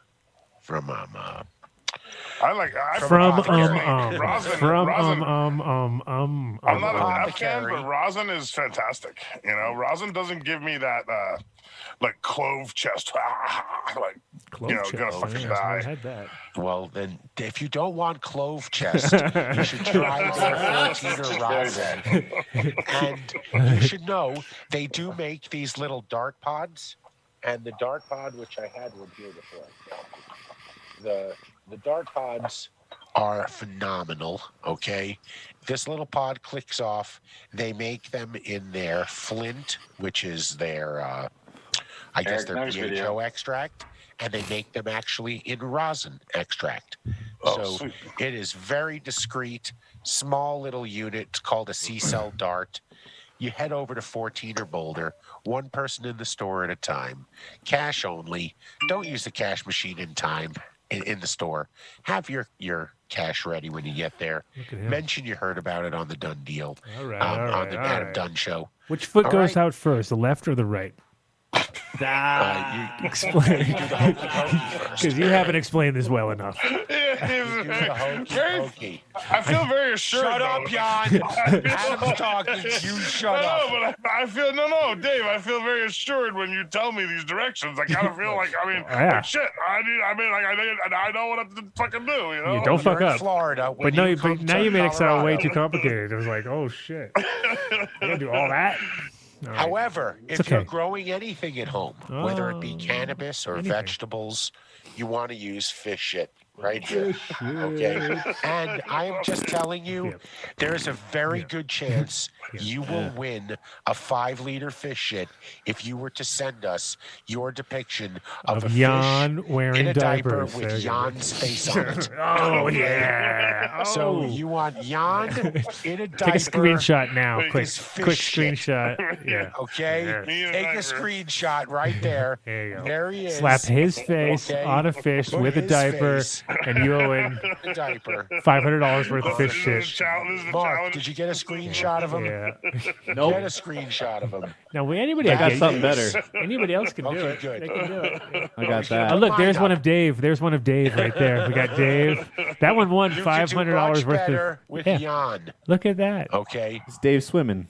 Yeah, just leave him up. Jan will do better. So you go to fishheadfarms.com. Merman. Done deal at Merman checkout. Dave. 25% off. That's the biggest done deal ever. Biggest done deal we have right now. So fishheadfarms.com or at fishshit on Instagram. Great product. Killer. Great for yeah, it's awesome. It's easy. Yeah. Awesome and easy. It's one product. Bam. Boom. Bam. Bam. Speaking Boom. of bam. Speaking of bam. They ship anywhere in make the sure lower you 48. Keep an eye when you open it in that top because it gets a little pressury sometimes. Oh, yeah. Oh, I got to give a shout out to the next guys, Terp Wipes. Shit, Terp Wipes. I ordered some from them for my buddy for Christmas. Look at that. And USPS held up the shipment, and I hit them up today, and they're actually overnighting some Terp Wipes to my buddy. So shout out to the customer service for Terp Wipes. Terp Wipes. Getting us all taken care of. Good shit, my friend. They have a subscription service. So you can go to you got to go to terpwipes.com/done deal. Yep. There's no way for you to enter the done deal. You have to go to the website. Right? Little cleaning rags, Terp Wipes. Yes, they're like 4 times the size of a normal prep pad. They clean well. They clean your bong, your pipe, your dab rig. Prep pads, so they're little alcohol wipe. Let's make sure our winners get their fish shit, people. We have to double check with Tommy about that. Terpwipes.com/done deal is how you get them. Don't go to Terp Wipes and try to enter done deal. You have to go to terpwipes.com/done deal. That's it. Yep. And there you go. Right fantastic product. I mean, really fantastic. Get on their subscription. Jan, you should have a subscription. I am sure you make many a mess, and it's going to need to be cleaned up with a Terp wipe. They're good taint wipes also. Good taint wipes. See? They're great for flower bowls. Jan's like, wait a minute, Terp Might be a wipes. little burn issue there, you know. Yeah, it depends how many. Depends if you have any open wounds there, any open sores. I use them to keep my bong bowl clean. Yeah. You know what I mean? My bong bowl. Bong bowl. My bong bowl. My bong bowl. My bong bowl. My smoky my bong bowl. My bong So bowl. when you have your garden going and you need illumination, you have to go to Illuminar.com. Oh, shit. So you ask for the done deal. Yep. They will hook you up. Whether you're an individual home grower or you're a commercial gardener, speak with Scott. Yep. They'll get you specced out. If you happen to be one of those people that are in California and you built out your grow with HID and you're thinking, I'm fucked, man. Yep. When the laws change, then you better call them right now. Get yourself some LEDs. Cultivate properly. Smelly D's? LEDs, they're IL8. When does that California reg go into effect? Smelly D's and bong holes.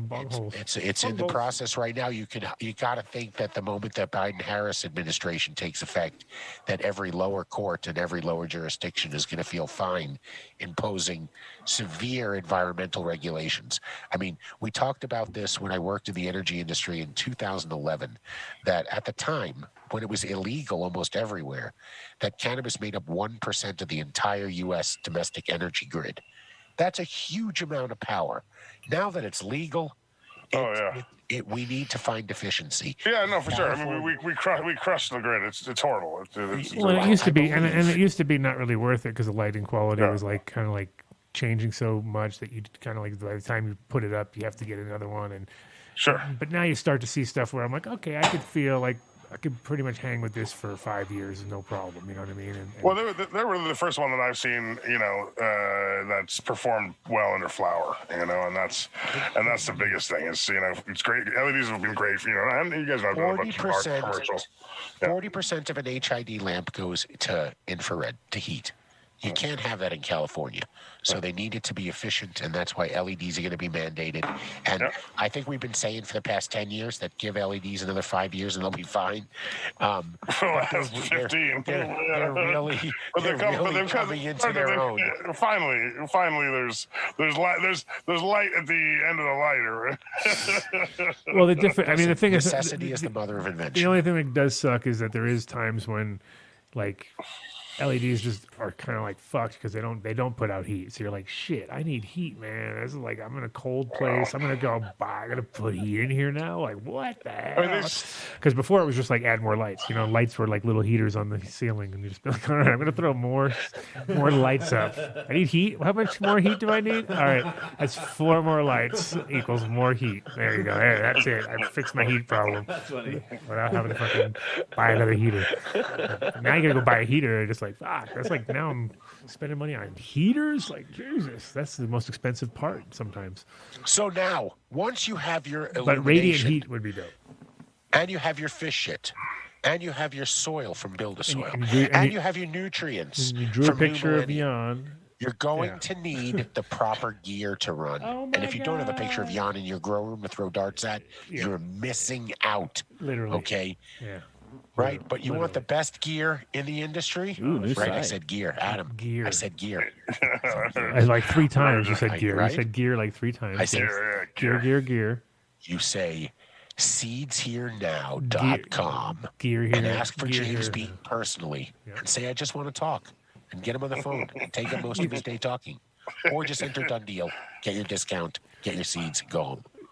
Best in the land right here. But also, Where'd he go? He's there. He's there. He's floating in the Aurora Borealis. Yeah, but if he doesn't have his video on, then I don't see him because I hide the participant. There you go. He's muted though. There you go. Is he muting himself or are we muting him? No, you guys can hear me, yeah? Yeah, we can hear you now.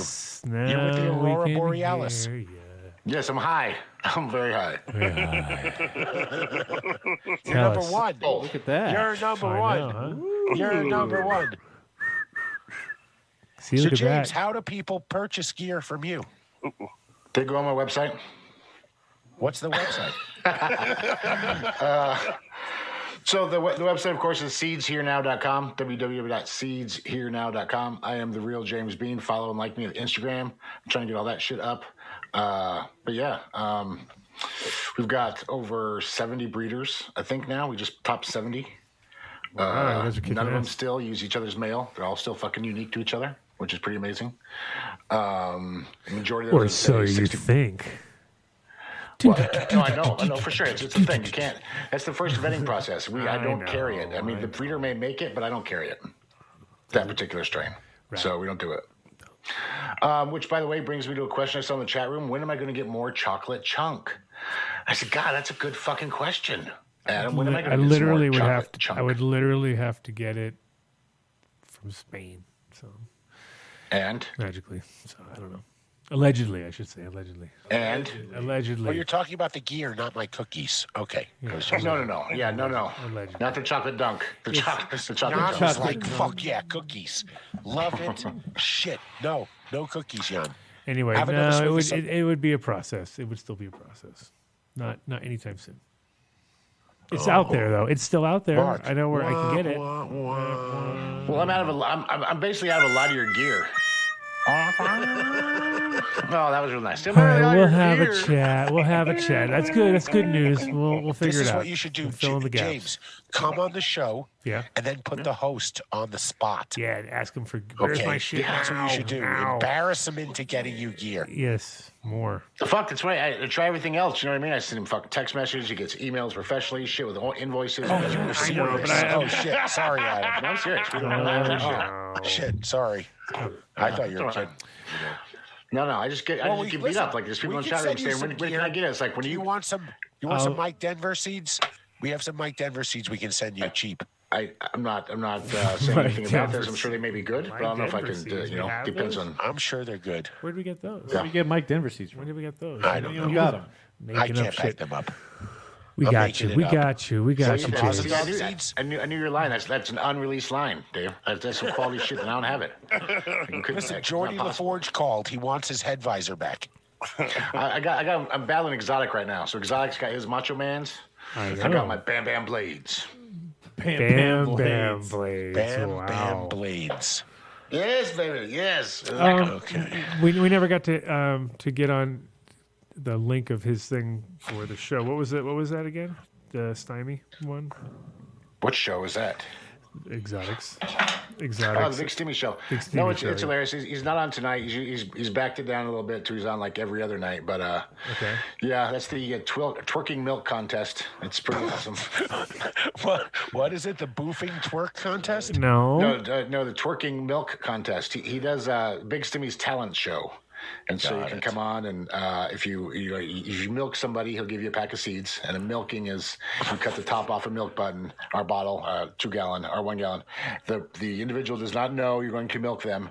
It must be spontaneous, and then you just go and throw it on whoever it is, be it your wife. I've seen people's moms get milked. If anyone does this to Jan and gets it on camera, it's a pack of seeds, right? It's a pack of seeds. Free seeds. Double seeds. Double packs. Exactly. So and then there's twerking involved. You can twerk. Twerk over Jan. What you gotta do? What you gotta? You will own seeds here now. Pour milk and then twerk. That's Dave speaking. I've seen it. That's a lot of work. You know what, guys? Like, let's fuck it. Yeah, let's bring it on. Like, no. See, I've seen shit. Make it a real prize, like something worth, because they're gonna feel some pain. So Exotic's giving away his player box for like $1,400. All they have to do He's to get a free pack of seeds is get a picture of me outside my bubble, and only so far one person has claimed that prize. Easy to do. Just lure him out with some bagels. Like, here you go. Oh, fresh bagel star. Oh shit! Those are bagels. MTI almost got milk. Yeah, Vinny was ready to milk him with some old chocolate. That was milk weird. That was all curdled. Some curdled I've seen chocolate some hilarious milk. fucking shit. It always cracks me up. Hoser, it's 3 months old. Yeah. Yes. Nobody got the reference? No. Yes, Hoser, of course. Like a strange brew. Strange brew, bro. Yeah, look at that. Hoser, I just met her. Hoser? There's no other Hoser movies out there to reference. I don't think there's any other Hoser reference movies. Like strange, wasn't there Strange Brew 2? Or didn't they try? Didn't they try a second Well, Bob one? and Doug McKenzie were originally from SCTV first. Yeah. So they were like a repeating character on SCTV. Then they did that Strange Brew. That's when they sold out. But it was still They never good. did a Strange Brew 2 or anything. No, Strange Brew 2 is when they really sold out. That's when it got they good. did do it though, right? I think so, of course. I think so, right? Like, I don't know. Does anyone know? Did they do a Strange Brew 2? It's kind of like Dumb and Dumber and then Dumb and Dumber or whatever it was. Did they make a Big and Dumber? James, what's the hot strain right now? Or the hot grower? I can't pick just one. I've got some great stuff coming up, which is cool. I've been hearing about this Big Dummy guy. No, I don't fuck with Runts, Big Dummy times Runts, or what was it? The Runt Dummy. Runt Dummy. Big fucking dumb runs. Big Dumb Runs. Big Dumb Runts. Big Dumb Runts is a good one. If you back cross it, what is it? Big and dumb? Dumber. Dave coming up with the breeding puns now. My God. I know. We are fucked, people. The world is over. That's it. Jesus. So I've got some really cool new additions we're adding to it.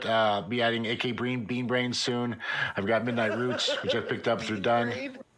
Yeah. I've added the Indian Land Race Exchange. which is really cool shit.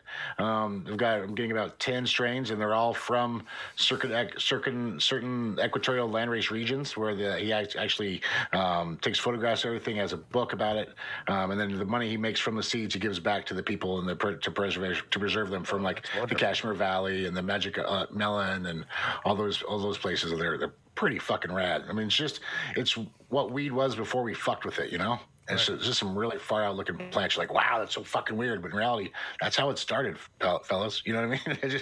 We've evolved it to this new weird thing, but that's how it started, was this giant plant with fucking 10-foot leaves and shit.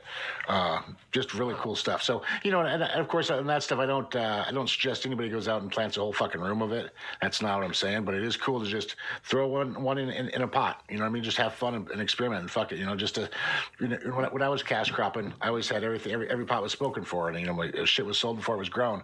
But in looking back, if I'd have grown something different or a land race in another pot, I would have grown myself a ton, because you see all kinds of different expressions that you don't like. What the fuck is that? You know, I've never even seen that. It doesn't exist. Well, and if you get some stuff and it's you get a mail or something like that, and you put that, at least if you have something that you're real familiar with, and then you hit it with that land race, you could really see how the influences are compared to like what the problem is now. Everybody's taking like polyhybrids, putting them together and thinking that they're doing something real creative, but it's basically like, yeah, it's okay, but it's also like it's not. There's no interesting like really crazy mixes coming out of that. Whereas if you take these things, you're going to have some extremes. You might have 90% stuff you throw it away or just turn it into extracts or whatever, but the few things you do find will be like, whoa, no one's ever, seen that kind of combination. Cambodian, Yeah, I mean, I mean, half the shit I can't even fucking pronounce. So I don't say the strains because I can't name them. But they're all, the Kashmir Valley, I believe, some of the stuff. But just really cool shit from all different. And then like I say, he's got documented of him going there, working with the farmers, the regional people there, and it's pretty cool. So I'll have those. Probably about a couple weeks. I'll have those up. We just released the Mephisto line again. These guys came back on board. As far as up and comers, new guys again. The Landrace guy, Heroes of the Farm, adding soon. We just had my auto flower guy, Gas Reaper, doing a lot of drop. Exotic's got a drop at the end of this month. Envy has a drop in the middle of this month. So just a lot of really good shit. And when people enter Dunn Deal at checkout, what exactly is the discount? Again, I believe it's 10% they get it off. So Look on at top that. of everything. So Look at that. You should buy an extra. You should buy 10 packs of seeds to know that one was 100% free. There you go, Dave. Look at you selling that out. because now that we have our rewards program, for every $100 you spend, I'm giving you back 10% in points. So you spend $100, you get 1 point. You spend $1,000, you get 10 points. That's a pack of seeds. So that's $10,000, everybody. Come on. How could you not? You got it. I don't know if that math works out. $100. 10,000. That's the math. Yeah, there you go, I'm pretty Dave. sure Dave's Jan our did the accountant. math for us. It came up on our internal screen. It's like how DJC does our negotiations. He says it's a shitload. It's 100% correct 40% of the time. So 70% of the time it works. All of the time. Sex pants. So that's cool. So you're actually getting 20% off the pack. So yeah, you guys could do that for sure. It gives you some stuff, and of course 20% off. What? Well, if you add it with the 10% rewards program, I set up. And if we could pull up my new site, do we have a new face on my website? Yeah. MTI? Yeah, we looked at it. It was really good. Yeah, we saw it. Oh yeah, It's up now. It's up again. We were impressed. We saw you have Yeah. us in there. Guys out there in Chatland, Looks you dope. better get on this, because as soon as he realizes that he's just given away the farm, oh, pun intended. It's Tell us about the bog. All right. So how's the bog? Yeah, how's the bog going? Bog. Yep. So something else really important and near and dear to my heart is like I look at my breeders as like a family. That's my guys. I try to take care of them, and I work with a lot of the older guys. And unfortunately, I've had to come to the table again and ask for not charity, But what we're doing right now is a show of solidarity for Bog. Bog passed away the Friday before Christmas. The family wants to know it wasn't of COVID. He passed away of Jim had a quadruple bypass 26 years ago. Oh wow! And so he had joked about could be any day, but we unfortunately that day was 3 Fridays ago. Right. Nobody knew. I talked to Jim Jr. Jim Jr. and Pat are still there. They're going to continue the programs. Jim Jr. has bred with Bog for his whole life, but he'll have that kind of knowledge and whatnot. Good. And then, so what we're doing is I'm trying to raise money for funeral costs, funeral expenses, get that out of the way, and then some kind of funds for Pat as well. She's Pat and Jim were together for 50 years. They got married when they were 18. Wow. I mean, I can't even stand my wife for 5 fucking months of quarantine, but 50 years, a lot. It's a lot. She doesn't watch shows like this, so I'm cool. Safe. I am safe, totally safe. So what we're doing is we did a live show the other day, and Adam was nice enough to come on. He donated 5 packs of the Mesa cookies that are not released yet, but because Seats Here Now will soon have the Mesa cookies. There's a bubblegum times Mesa cookies. Yes, we'll have the whole Mesa cookie line. With, oh wow! What the hell? Nice. Oh, I didn't get any Mesa cookies. No. What the fuck? Not for you, Dave. Not for you. Only bagels. Only bagels for you. No cookies. No bagels. Yeah, that was really cool. Too much. Sin City's been really awesome at doing some donations. Mr. Toad from Boneyard Seeds has been really awesome doing some donations and stuff. Mean Gene, we auctioned off 3 packs of the root beer, about $2,000 a piece. Those awesome. fetched, so those are pretty awesome. And all that money, it's all in the GoFundMe account. I'm always 100% transparent, and so it's we have everybody donate to the GoFundMe account for one to use their processor. Because I can't take Visa cards, but they can. For 2, so it's every dime goes to Pat. It goes to the person we're supposed to. No silliness, no fuckery. It's if you donate the money, you're donating it to her, and then you show us a screenshot. But I've opened up an IG account, so it's Bids for Bog, BIDS, the number 4 BOG, Bids for Bog, and right now I've got about 70 different items up. People that want to donate, what I'm doing is you send me a picture of the pack and a brief description. I cut, copy, paste, post, tag, post, and it goes up in the ether world. And then whoever you're buying it from on the Instagram Bids for Bog, you deal directly with the person tagged. It says item donated by, and it'll have a person tagged, and that's the person you correspond with when you win. That's the guy you're going to send confirmation of your payment to, and he's going to ship the package to you. So, stealing once again. There's total chain of custody. You're dealing exactly with the guy that donated it, and it's all going for a good cause. We've got about 70 items there. I'll probably add up another 30 items, make it an even 100. All that money goes to Pat, and the auctions close on the 13th at midnight. So, you guys got to get on it because we won't be on, right? Will we be on before the 13th to let everyone know? Is that Thursday? No. When is that? No, that's next Wednesday, I think. Yeah. Yeah. Yep. Make sure you But do I threw an exotic player box up there. Those were sold out. Those are $1,200 each. I threw one up there with no reserve for $1. Nice. So people are bidding on that thing. There's a couple other nice things in there. I'm probably going to get some more aficionado GTRs and have those put up. I auctioned off the number 2 pack the other day. But it couldn't go back to a better guy. I mean, Bog was a fucking legend. A lot of breeders have come out of the woodwork and just said, he inspired me, and I used to talk to him on the forums, and he helped me on the forums, and it's just one of those first generation of breeders, if you will, that kind of paved the highway that I'm cruising down. So right. Check it out on the web on the chat gang. Mark put it up. Bids sure you for follow the link. Bog. Yeah, please do. Share, like, and follow. I'm giving away 2 packs of Sweet and Sour Cindy randomly to everybody that likes, follows, and shares the Bids for Bog page. Maybe Adam can breed GMO with something, and we can call it Onion Bagel. And then that does remind me. I will be adding Skunkmaster Flex to the website before the end of the first as well. Dave is like so devoted when it comes to that part of the job. Like, right? Yeah. You're like, just keep making bagels, buddy. Yeah. It's okay. Yep. We'll take care of all that for you. Don't worry. Okay. We got that covered. No problem. Well, that's good to hear. Yes, like you said before, it's all about coming together in these situations. And just showing your damn, you got solidarity. 70 breeders. I mean, you got 70 breeders, and we're all and there's definitely a few non-spring chickens in that crew. So this won't be the last time this actually happens. I know. So, But it also guys makes them feel good. If I pass, then maybe someone will do it for me, or for you. Someone will do it for you, and so. Of course. Well, no, we raised $1,000 for Tony for our show, which was awesome. Well, we need a clap for that. Yep.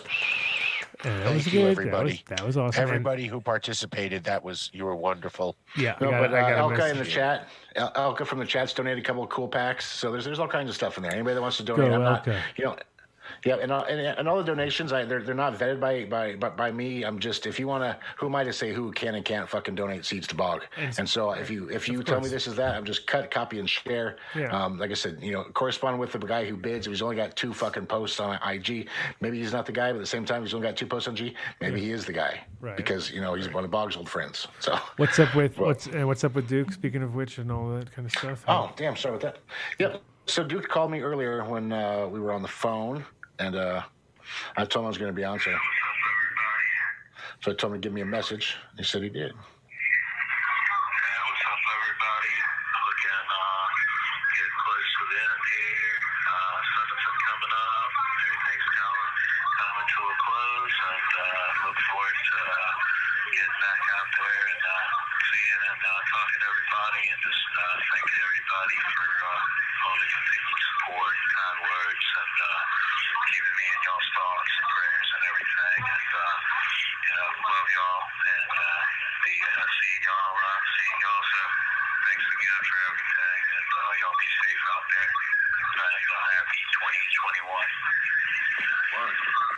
What's the date? What's the date we're looking at now?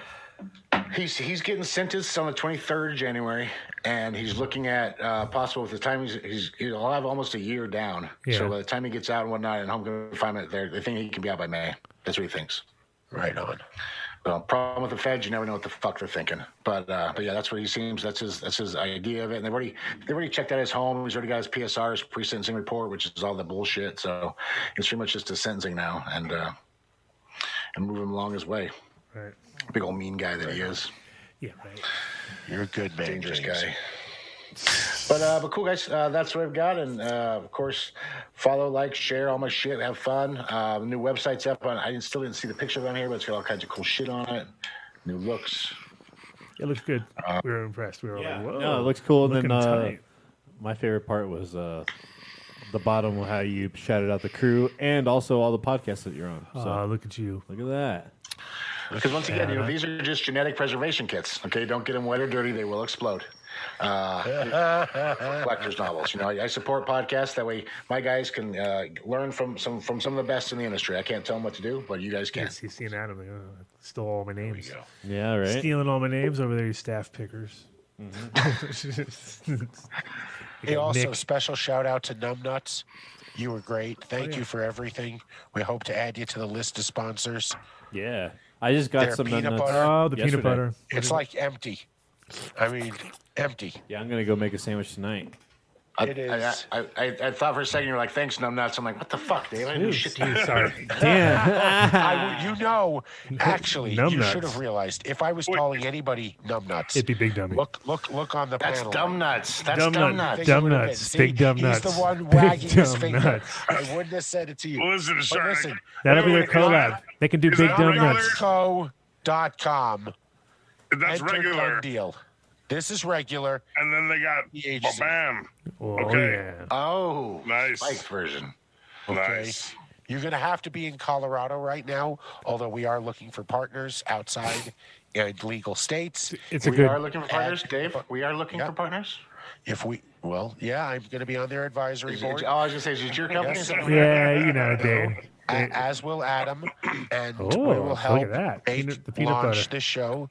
It's 50-50, brother. I told you that from the beginning. It's good shit, though. The no, 50% There you THC, go. 50% peanut butter. Fuck. You gotta check 1,000 them out. milligrams right That was there. 1,000 milligrams for that Numbnutsco.com. container. Yeah, you That's know you what, can like, chow that 8 down. ounce? But I was saying, Jan, what do you 6 think ounce? about like a peanut sauce with that? Oh, like Oh, peanut oh. sauce. Sauteed ya? Yes, my friend. Oh, Yes, my I'll friend. tell you this. Yes. When you're recommending a food product to someone, you get one or you're- chance. One chance. If it sucks, you will not eat it again. I am telling you. Where'd you get that This award-winning has to thing on the be back? What's my going on with 20th jar. This I can't wait to get more of. Fantastic. Make some sauce, Jan. Make it. Make some sauce. Make it. Yeah. Make some Come get sauce. some numbers. Don't just do what's obvious with you and your dog. Okay, don't just do that. Dude, try to use it properly. No. And now Daphne, I know she's a Let's maintain the she's a level of she's a This pleaser. is also a good new product. Check these guys out in Denver. Those gummies are really Called good. Dialed Can't in believe what she's gummies. hearing. She's in shock. she's like, what the fuck you talking about? Jan, dialed in I see gummies. it. Dialed in gummies. Dialed in, bro. Strain specific. Dialed in. Strain specific Okay? gummies. It's the first of its kind. I haven't seen edible strain specific. All right? But like taste wise, I don't want like if I like No, if, it's if not. I'm having a gummy, It's just so you there's no know point. what's I don't wanna- happening. I don't want to have a fucking It tastes sour Tastes waste gummy. just like It doesn't cat taste like piss. the This is weed. my cat piss. Yeah, I don't want. Yummy. I want to smoke the cheetah piss, but Cheetah- I don't want to. look at eating you, heavy finally. Listening right now, remember finally on Adam's TV. nickname for him is Big Dummy. Yeah. Okay? Yeah, Listen, bigdummy.com. listen, Hold on. Yeah. Hold on a sec. You. Why I oughta. Why I bang zoom to the moon, to the moon. All right. Listen. I think we're down. I think we went way over the time. Wait, Right? one Oh, more, Lord. one more. We can't. We're an hour over. We went an hour over the time limit, guys. Canyon Hour over. cultivation. 4 hours. See, I told you, Mark. Now that I eat edibles before Yeah. the show, Yeah. we Yeah, are can we go on. done here? I Yeah. think it's a good time to. Yeah. 4 hours is not Suck it. enough. Is Hey, that enough? Jan, What? look at the stream. Oh yeah, suck Lick it. Oh no, lick it. Yeah, lick it. Yeah. Wait, yeah, we got one more. too. Boof it. Where's the Pop boof it? it. All Boof right. it. Boof it. What's the pop? What's the pop? Capsules? Okay. Yeah. Capsules. Yeah, and they show them. Look at the And yes, gummies. they added a new product. We It's still gotta do called- top Is there chatter. a suppository? Huh? Is there a boof it? Top Adam? chatter? Is there- Oh yeah, top John chat. Hey, Booth. wait. We still have one more thing. One more Is there a segment. Chatter, go. Top chatter. Oh, it's Alrighty. but where's Mel? Is Mel here? Can she spin the wheel? No. Mel. spin She the- took off because we were an So- hour over and she had to go take Thanks, care of her Rosin dog. Dogs. You fuck All right. you. Whoever Love wins you. this week gets to spin the wheel next week. All right. I was How's that? fuck- Okay. We'll God put them on damn it. ice. We'll start the show with them next week. All right. Okay, so whoever wins this week gets to spin the wheel, and we'll start it next week and remind me. 'cause I'll In forget. third place, It's we have Dave. with 93 chats, Buddha Dave. Boy. Who? Oh, thought it was me. Buddha Boy. Buddha boy. Buddha boy, moving up. He's moving Yeah. up. Oh, he's Not Buddha man or Buddha Yeah. girl. Buddha, Mr. Buddha. Buddha boy. Not Not to be Buddha, confused. Mr. Okay, good. At Thank number you. 2, 6 and 8. with 148 chats, we got the big dog, Rosin Oh Dog. shit! That means he's Uh-oh. not top dog though. He's secondary dog. He's medium. This dog. You know week, what second is? the top dog First. Oh, two- it's gonna be Mike Denver. with 215 chats, Joe Y, Holy shit. with his first time on the board.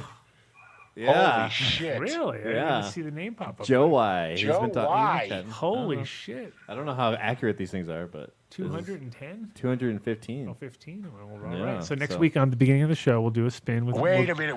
What? I demand That's good because that's good though. I want to recount. I Oh yeah, wanna recount. I, Oh, did we have observers there? Were they able to sit there and jerk off?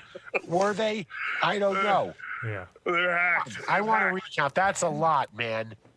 Listen, I know. seems like a hack. That seems like a- Adam's passwords. Like it was hacked. That seems like a hack. Had to be hacked. Okay. What was his name? Vladimir why. what? I heard Dominion runs the voting machines on that. Oh, it's a Dominion counter. Dominion's in Oh. jail. Dominion's in jail. Sorry. All right, I'm done. That was the only thing I With wanted Hugo to say. Chavez. Okay. Good night. All right. Shout out to the chat gang. Shout out to what was his name again? Who the winner was? Joe Y. Joe Joe Y. I. Oh shit. Why?